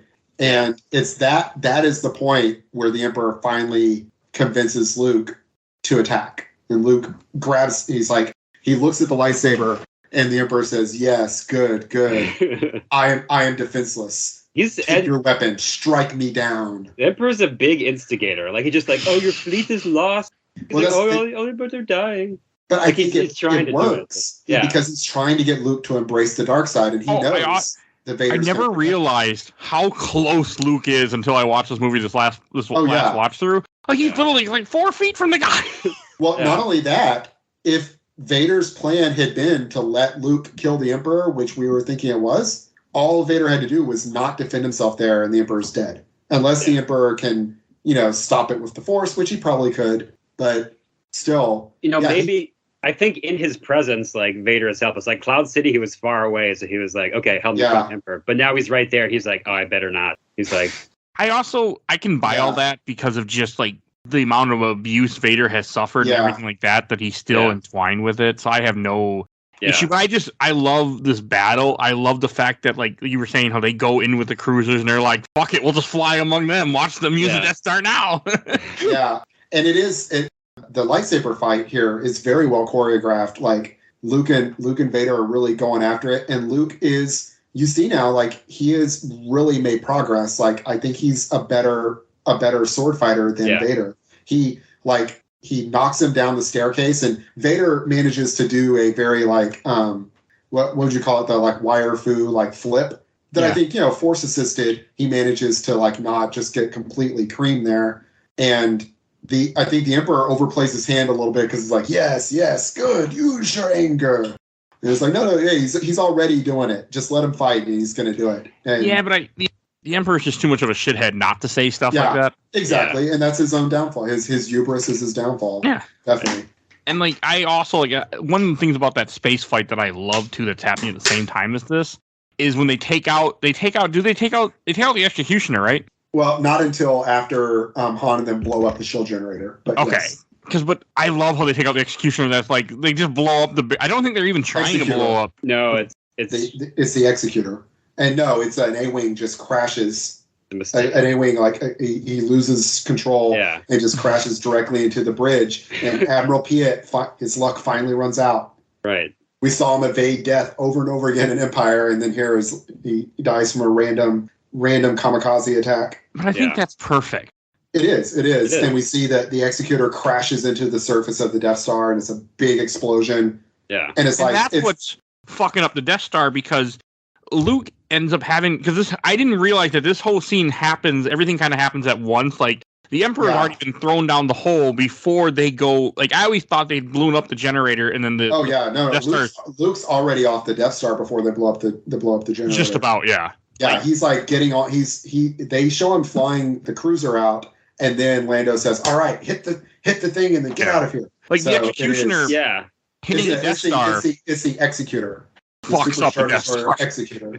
Yeah, it does. That is, and it's a cool explosion when it hits because it slams into it and it explodes, and then you see fire jetting out of where it hit, and I imagine that's all the oxygen escaping from that part of the Death Star, feeding the flames. So it's like it looks like you turned on like a blowtorch almost. Yeah. It's like flying like out the sides. Like it makes sense to. I know that people say, well, it wouldn't be fire in space, but there would be until the oxygen ran out, right? Right. Yeah. And so I like it. It's really cool. Well, there wouldn't be sound in space either, but it's just... Well, yeah, that's for us. Yeah. It's non-diegetic. I'm okay with that. But to finish up the Emperor thing, like you have Luke fighting Vader, and then which is a great fight, by the way. That is a hell of a good fight. Yeah. I want to say that. And like the way that the fight finally ends is that, like, I think he cuts off Vader's hand. Yeah, it's so he's hiding from Vader, and Vader is like reading his thoughts. And he says, "Oh, you have a sister. A sister. Your thoughts have betrayed her as well. Perhaps if you cannot be turned, then she will." And that's when and you see it on his face when Luke embraces the dark side, and he just starts slamming Vader, and he chops off. And I want to talk because it's so poetic. He chops off his hand, and the Emperor claps and is like, "Good. Now strike him down, and you'll join me at my side as my apprentice," or whatever. And Luke looks at Vader. He looks at the Emperor. He looks at his own robotic hand, and then looks at Vader's robotic stump, and he realizes, I'm becoming Darth Vader. And he throws his lightsaber, not just down, but across the room. Yeah. He throws it across the room. He's like, "No, I'll never join you." And I love that part because that's also really important to Vader, to Anakin coming back, is that Luke spares him here. Yeah. Luke spares him. The Emperor wants Luke to kill him, and the Emperor's like, "Fine, I'll do it myself," and starts force lightning him, which is cool. We never knew that was a thing that you could do. It's the first time we've ever seen it in Star Wars. Right. He's like force lightning him, and again, Vader. He looks at Luke crying on the ground, calling out to him for help. He looks at Emperor, looks at Luke, looks at the Emperor, and if you listen to the music, it's playing like one of the Empire themes, and then now it's not. It's just playing like an oboe or something, going like. Whoa, whoa. It's kind of like choral. It's kind of like a choral. It is voices in the background, like and he's just looking back and forth, and then when he grabs the Emperor, it starts playing the Force theme, or the Jedi theme, which it never ever plays when Vader's on screen until this point, and you can hear the music. So the da da da da da da. It's playing that as he throws the Emperor down the shaft. That's really cool. I love that. It's such. I didn't catch. I caught a little bit. I wasn't paying enough attention. Well, I never caught that before. And I was with my wife and son. I was like, "Listen, I've heard that it does," because I had read about it. And I was like, "Let's see if it does this." And my son goes, "Well, yeah, of course it does. You've never heard that? Of course it does that." Which I think that's just a 10-year-old wanting to be like, "Oh, I listen to this. You don't." But maybe not. I don't know. But it was very neat. It's very subtle. I think it's not like loud, but if you know it's there, you'll hear it perfectly. John Williams knows what he's doing. Yeah, and it's so good because that is the point. And then that's when, Luke is like, "Come on, I can help you." And Vader's like, "No, it's too late for that. But take off." It's like, it's too late for that. So good. It's too bad, He drags him out. And I saw like a fun meme of like, for people that you do see people are escaping the Death Star. Yeah. For the people that escape the Death Star, all they know is this guy walked onto the Death Star unarmed. And the last time they saw him, he's dragging Darth Vader's corpse onto a shuttle. And the Emperor's dead. And it's like, Luke has got to be like so scary. Like among like Imperials, he's like look at man. He's Mandalorian. When Moff Gideon first sees him, he's shit. That was the meme. Is that Moff Gideon has probably heard like horror stories about like this blonde. So this blonde guy just comes on the Death Star, just kills Vader and the Emperor, and you're like, "Oh shit, who the fuck is this blonde guy?" This blonde 21-year-old just murders everybody. I love it. But so he escapes, and then Lando blows up. Lando and Wedge actually blow up the Death Star. Lando because it's like, and they have to take out 2 support pylon things. Lando takes out one, Wedge takes out the other. Boom, they escape. Really cool, like flying from the flames as it exploding. And then we see from indoor, they see it explode in the sky, and everyone's cheering and all that. And it's fun. No thought for any of the subcontractors who were on the Death Star just fixing things. Well, and yeah, that is an interesting question. Yeah, because obviously Clerks claims that, but they say in the commander on the Death Star said that his men have been working around the clock. Right. But, yeah. They may still be contractors. But. Yeah, but I also feel like that's something that you would say, like when you look at like we're gonna get into World War II, Nazi Germany, like they would have probably said my men, and my men being the slaves that I abducted and made work. That's possible too. Yeah. Yeah. I just wanted to mention, I don't know if you saw the deleted scenes, but there is a deleted part that I thought was kind of cool where the Emperor orders Moff Jerjerrod to fire on Endor and blow it up. And Moff Jerjerrod has a pause. He's like, "Are you sure? We have a bunch of battalions down there." He's like, "Do it." And the Emperor says, "Do it." And it was kind of supposed to be interspersed, like in the Battle of Yavin. So like the rebels were inside the superstructure, and he was like, "Okay, we got 15 seconds to fire on Endor." And he was like looking at diagrams. And I think they were wise to cut it because you don't need another level of tension. Yeah. But it was just supposed to show there was some human side to the Empire, because he's like, I didn't want to blow up the planet because all our troops are down there. Hey, as some people say, there are good people on both sides, or the bad people on both sides. I don't remember. Yeah, it was good people. It was good people. It was. So the end of the movie is, in the original version, one of my favorite things ever. It's my favorite song from all of Star Wars, and in special edition, they did add a really cool thing, which is the montage of all the people celebrating the end of the Empire. But they got rid of the song. Yeah, they got rid of Yub Nub Nub. Yub Nub Nub. Yub Nub.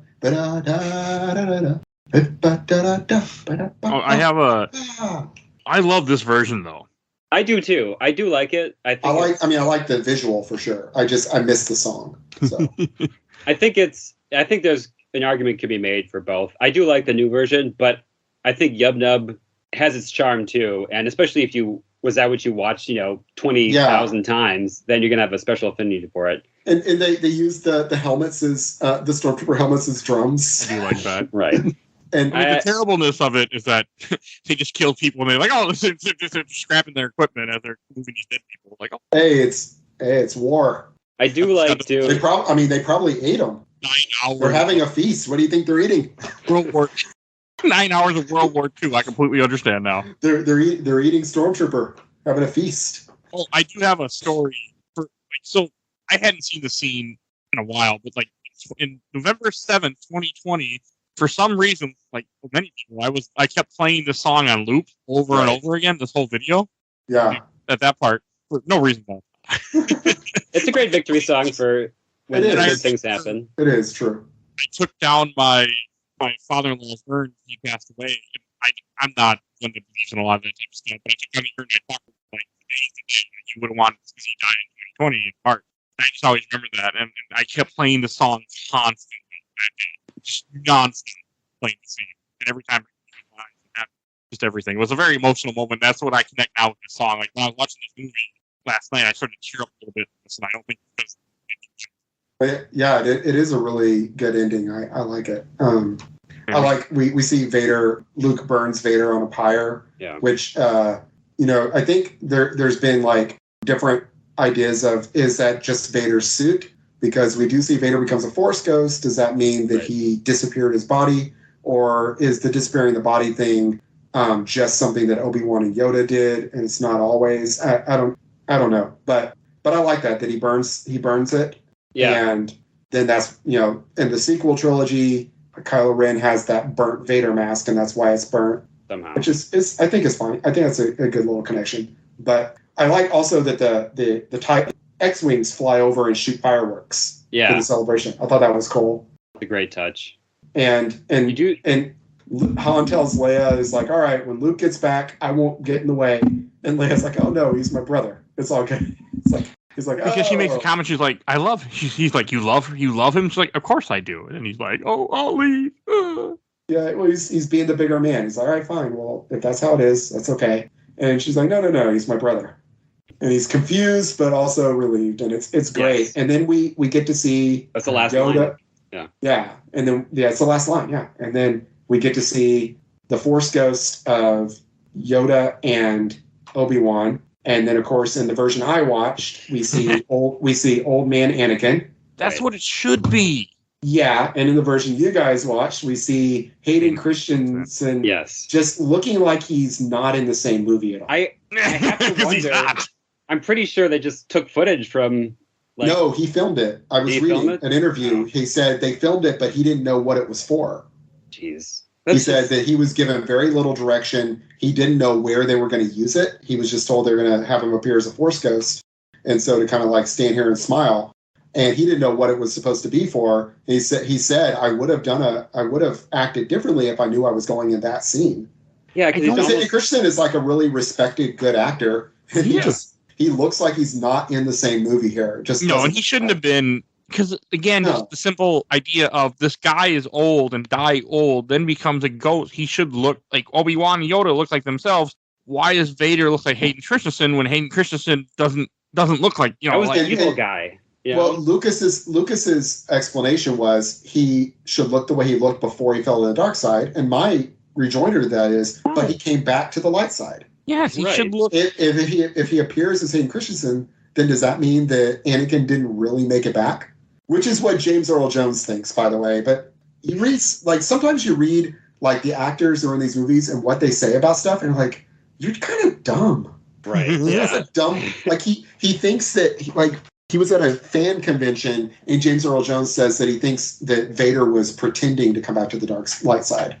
Yeah, that's that's stupid. That's not true. That's a dumb thing to think. It just ruins the whole theme of the movie too. Yeah, it does. He's just, he's not.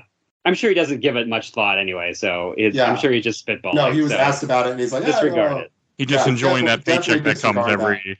I also like the guy that played. I was reading like an interview. The guy that played Old Man Anakin. Yeah. He didn't know what he was there for. Oh God. He was cast, and he didn't even know the name of the character. I think. I will say I do think that was a secretive thing because when David Prowse, who played Darth Vader, was like to leak stuff. Like he just say, "Oh, I heard, I heard Darth Vader's really Luke's father," and he leaked that and stuff. Yeah, so they put out fake versions of the script specifically to people they didn't trust, like David Prowse. Yeah. So I think when they got this actor, they were like, "Don't say anything because it might leak out that you're playing," because they didn't want anyone to know you see Darth's face. So, but he was friends with Ian McDermott, and when he showed up to set, Ian McDermott was like, "What are you doing here?" And he supposedly, according to McDermott, he said, "I don't know. They told me it was some sort of science fiction thing." Right, I'm sure. But you know what? I think he does in the 3 minutes he's on screen. He does a good job. He does. I would have preferred that it was James Earl Jones actually. Oh, and I have breaking news to end this part because my wife can hear me recording. She just texted me and said Vader is young because he doesn't want Luke to remember him as the white pasty blob. That's her explanation. Maybe. But the thing is his Force Ghost doesn't have like scars or anything. He has hair and looks normal. He's just as old, and he's dressed in. He's dressed in Obi-Wan robes also. Yeah, I just don't care for it. I mean, also, it just bothers me. But I'm also not the biggest fan of Hayden Christensen. It bothers me too. No, definitely me too. I prefer it the way it is in the original theatrical cut. Yeah. Oh yeah, that also. I actually don't like George Lucas very much. No. Like I appreciate what he gave the world, but I think he has like some bad attitudes about certain things and bad instincts as a director. I think he's much better as like a story. He's a good big picture guy, and I appreciate what he did for the world with Star Wars. But I feel like it's really disrespectful to recast actors after they've died. Right. That is, but it doesn't make sense. No, it's not just it isn't, but it's not just it doesn't make sense. It's like it's really disrespectful to that actor. Yeah, it is. It really is, and it's just So I'm not a fan of that. But anyway, I'm fine for it. Like I said, I would have preferred that they had actually had James Earl Jones be in it. I was talking to my wife about it, and I was like, "Is it that in 1983 the movie-going audience probably just could not conceive of a white guy having a black dad? Is that the problem?" Probably. And she goes, probably. And I was like, yeah, no, you're right. Probably so. It would have made a lot of people go, wait a minute, Darth Vader's black. Yeah, that would have caused problems. It would have been interesting. It would have been a very interesting choice. I mean, if you did it today, it wouldn't there's people who would have a problem with it, but I think for the most part, it would be like, yeah, okay. They're going to be the same people that are going to have problems with multiple things I said in this episode, so hey. Yeah. I mean, as we know. Exactly. So, as you know, if you cast anybody who's not white in a Star Wars movie, immediately a certain percentage of the population will. And if y'all have a problem, if y'all think that's bad, y'all should try to be a Wheel of Time fan. Oh boy! I'll wait until the Acolyte show comes live because that has a young black woman as the main character. So yeah, that's gonna go real well with certain people. I'm actually excited for that show because that's gonna take place in the High Republic, so I'm excited. Did they at least properly cast the? I've never seen the Earthsea movies or TV show or whatever it was. I don't know what that is. Oh, one of the best science fiction fantasy fantasy series ever. Ursula K. Le Guin started in the 60s. Oh, yeah. But the main characters, most of the main characters are black because it's a society of. Well, it depends on which book you're in, but it's mostly black main characters. Okay, that's cool. Yeah. Ursula K. Le Guin, great author. Okay, Great no, books. I don't read enough. So yeah. All right, any last things you want to say about this before we go to shelf, stack, or box? I think that we can go to the rankings. And Kerry, why don't you go first? Oh, absolutely, shelf. This is the third time I've watched this movie in 2022. Like, I watched the entire original trilogy at least twice a year. So yeah, this is. It's my third favorite Star Wars movie. It's probably not in my top 20 favorite movies, the way I, said Empire is my very favorite movie, but it is still, I absolutely love this movie. And watching it today, I was just like, this held up it was as good for me today as it was when I was 12 years old. So that's wonderful. Yeah. I don't feel that way, but I'm glad that someone did. What about you, Peter? Yeah, keep it on your shelf. Okay. Watch it. I think it's, as I was saying before, it definitely suffers a little bit from some of the choices, either from acting or story. I think it's still a really good movie. It's a really fun adventure. It's definitely my third favorite Star Wars movie as well. I have a lot of nostalgia for it when I was a kid, but I think it still holds up as an adult. It's still something that you can just put on and have a good time with. So, yeah, definitely keep it on your shelf. Okay. I'll go last. I'm going to put this in the stack. I enjoyed this movie, but I was bored. Like, to me, the original trilogy caps with the best movie with A New Hope, and then it goes slowly downhill for me. I mean, Empire Strikes Back, I enjoyed. Like, I think I put that in the stack, too, from what I remember, but I did not enjoy this movie the way, like, once I got off Jabba's Palace, I was more in the movie, but I was not enjoying this movie as much as I wanted to or thought I would. I just wasn't into it as much. I also missed things, but I was just preoccupied. But overall, I mean, let's go in the stack. I'm glad that I finally rewatched Return of the Jedi, though, because I haven't seen this movie since Force Awakens came out in theaters, because I watched it. Oh, wow. Because I watched all the Star Wars movies from Force Awakens, and I was going to watch them all again for Rise of Skywalker, but I got burned out and got to this point and never finished Return of the Jedi. Right. Because I thought of one more thing I wanted to say. Sure. I was watching with my son this morning, and who's 10, and he said, I think this is my very favorite Star Wars movie, except for Rise of Skywalker. That's the best one. Hey, as I said this before, I loved Rise of Skywalker in theaters. And I'm so scared when we get to it sometime next year, and I have to rewatch it for the first time in theaters and go, oh no. It's gonna be good. It's gonna be fun. Because I won't watch it again. There's certain movies that I will not rewatch until I cover them for the show, and that's one of them that I will not rewatch again because I'm worried that I will realize something that I don't know if I want to realize. Yeah. What I said to him, I said, that's cool. That's good. I think every Star Wars movie has some good stuff in it that we can all like. All but one. Yeah. Right. No, There's one movie that has no redeeming factors, I don't think. So. Well, Rise of Skywalker would be the closest to that. But you like the Phantom Menace, Mike. What are you talking about? Attack of the Clones. I hate Attack of the Clones. I do think Attack of the Clones is probably the second worst after Rise of Skywalker. But it's for me, it's either the first or second worst. I don't know if I'm interested to see what I think of The Last Jedi when I rewatch it for this show, because maybe my opinion will have changed. The Last Jedi is the one where I saw it in the theater and loved it, and then the further I got from it, the more I disliked it. But it was also one of those things of like, I don't want to dislike it too much because the people that rabidly dislike it are like the worst people on the internet. So it's got that problem. Okay, I'm sure curious. I'm gonna come into an open mind. I'm looking forward to being on all these episodes, especially Phantom Menace, because I went from thinking Phantom Menace was amazing to hating it with a burning passion to now being like, it's got some good stuff in it. It's a good film. the millennial. I don't think I'd say way. it's a good film, but I rewatched it recently and I was like, it's not that bad. I rank Phantom Menace up there with A New Hope for me. So. That's good. That's too far. That's yeah, that's too far. Phantom Menace is like the 5th worst to me, but it's still. Oh, and I want to read one comment that I wasn't asking for comments, but since Kendall had put it, I got to read this. Kendall being frequent guest of the show, so, well, not frequent, but he's on the show sometimes. Yeah. He said, "Worst Star Wars film ever, top 20 film of all time." Yeah, I was so confused by his comment. I also don't understand how he can rate this above Attack of the Clones, or no, below Attack of the Clones and below The Last Jedi. Like, come on. I thought he had to be making some sort of joke. I did not understand that.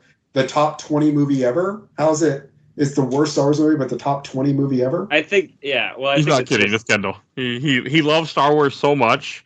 It's like, yes, Star Wars is so good that the worst Star Wars movie will be one of the best movies. Oh, yeah, that's how I went about Dark Souls 2 is the worst Dark Souls game, making it better than most games. Yeah, he did a whole podcast talking about where he reviewed all the Star Wars movies. That's where it inspired the idea for me to do it finally. And his co-hosts are wondering too his reasoning for hating Return of the Jedi. So it's I mean, it feels like for me like there is a little bit of like the Wesley Crusher, the way like old Star Trek fans hated Wesley Crusher, so much. Yeah. Where like people who were like, I was a kid when we were kids in the 80s, we thought Wesley Crusher is like, he's our surrogate.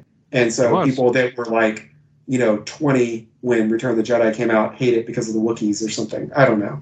I also say that becoming a father makes you way softer on all this stuff. Like I went for before I was a father, I thought Phantom Menace was like a sin against God and humanity. And then being a father, I'm like, oh no, you can find good stuff in everything. It makes everything but Attack of the Clones. I like the Caminos. I like the Camino Inns. I like their planet. I like Jango Fett. Okay, maybe I'll enjoy it more this playthrough. This watch through. I just hate. That's about it, but still. I will have things to say. I will have positive things to say about Attack of the Clones, but we'll get to that. I'm excited. We're going to start one for everyone listening. You won't hear our review of Phantom Menace till probably January is my plan to start next year, and then bring you the prequel trilogy, and then I don't know when the sequel trilogy will come, but the prequel trilogy is coming next year is my plan to record that. So we've also got to do Rogue One and Solo at some point. And the Clone Wars movie. Yeah. It's a movie. It came out. Yeah, technically. We'll talk about it. Theatrical release. Talking about it. We'll talk about that. It might not be a 2-hour episode like this is. It might just be. I'd love to talk about the Bad Batch sometime too. I finished that. It was really good. It was really maybe you'll good. Give me an incentive to finally watch it all. Yeah, I mean, if you liked, I would just say like you liked Rebels, like I did. Yeah, I think you'd like the Bad Batch a lot. Okay, maybe we'll talk after the show. Maybe this will give me the incentive to finally make myself watch it. You can talk about it for an episode, so I can actually make it worth my trouble. Yeah. Just a review. Okay. We could do Rebels and Bad Batch together. Since there's only like 12 episodes of Bad Batch. There's more than that, I think. No, it's one season. Oh, okay. Well, we'll talk about that after the show. Kerry, where can people find you at? Hey, so I occasionally, not very often nowadays, stream on Twitch at Kerooseta, Kerooseta. I have other social media stuff under the same name, but really the Twitch is the only thing I do, and I don't do it a lot. But you can see me play Dark Souls games and other stuff like that, and also fix and modify retro video game consoles. All right. And Peter, where can people find you at? I'm on Twitter at PeterBP, and I also have a book called The Fifth Civilization. That's the first part of a trilogy. If you look up that on Google or wherever books are sold, take a look at it. I think you'll like the book. It's good. All right. And if you want to hear more Star Wars episodes, I'm going to do these fast because I want to. Star Wars Empire Strikes Back's Film 32, that you should definitely listen to if you listen to this one. Star Wars The Last Command, Comic 37. Star Wars A New Hope, Film 29. You should also definitely listen to that if you listen to this one. Star Wars Dark Force Rising, Comic 36. Star Wars Book of Boba Fett, TV 4. Star Wars Heir to the Empire, Comic 34. Star Wars The Mandalorian Season 1, TV 2. People love that, by the way. Star Wars Dark Empire 2, Empire's End, Comic 30. Star Wars Dark Empire, Comic 27. Star Wars Force Unleashed, Episode 115. Star Wars The Mandalorian Season 2, TV 1. Star Wars Bounty Hunter. Star Wars Knights of the Old Republic, Episode 69. Star Wars Darth Vader, Dark Lord of the Sith, Comic 6. Star Wars Shadow of the Empire, Episode 48. Star Wars Holiday Special, Film 6. Star Wars Republic Commando, Episode 21. And Star Wars Dark Forces, Episode 13. Ooh. God, there's 19 published Star Wars, and Obi-Wan will also be published at the point that you're hearing this. Go listen to that too if you haven't. I just don't have published, so it doesn't have a number, and I don't care enough to figure it out. So, but it will be out by this time. All right, and as I always say, please follow us on Facebook, Instagram, Twitter, and on YouTube. We have a Patreon. If you want to help out the show, as little as $1, you can vote in all our Patreon polls. I don't know what it is at the time, but go do that.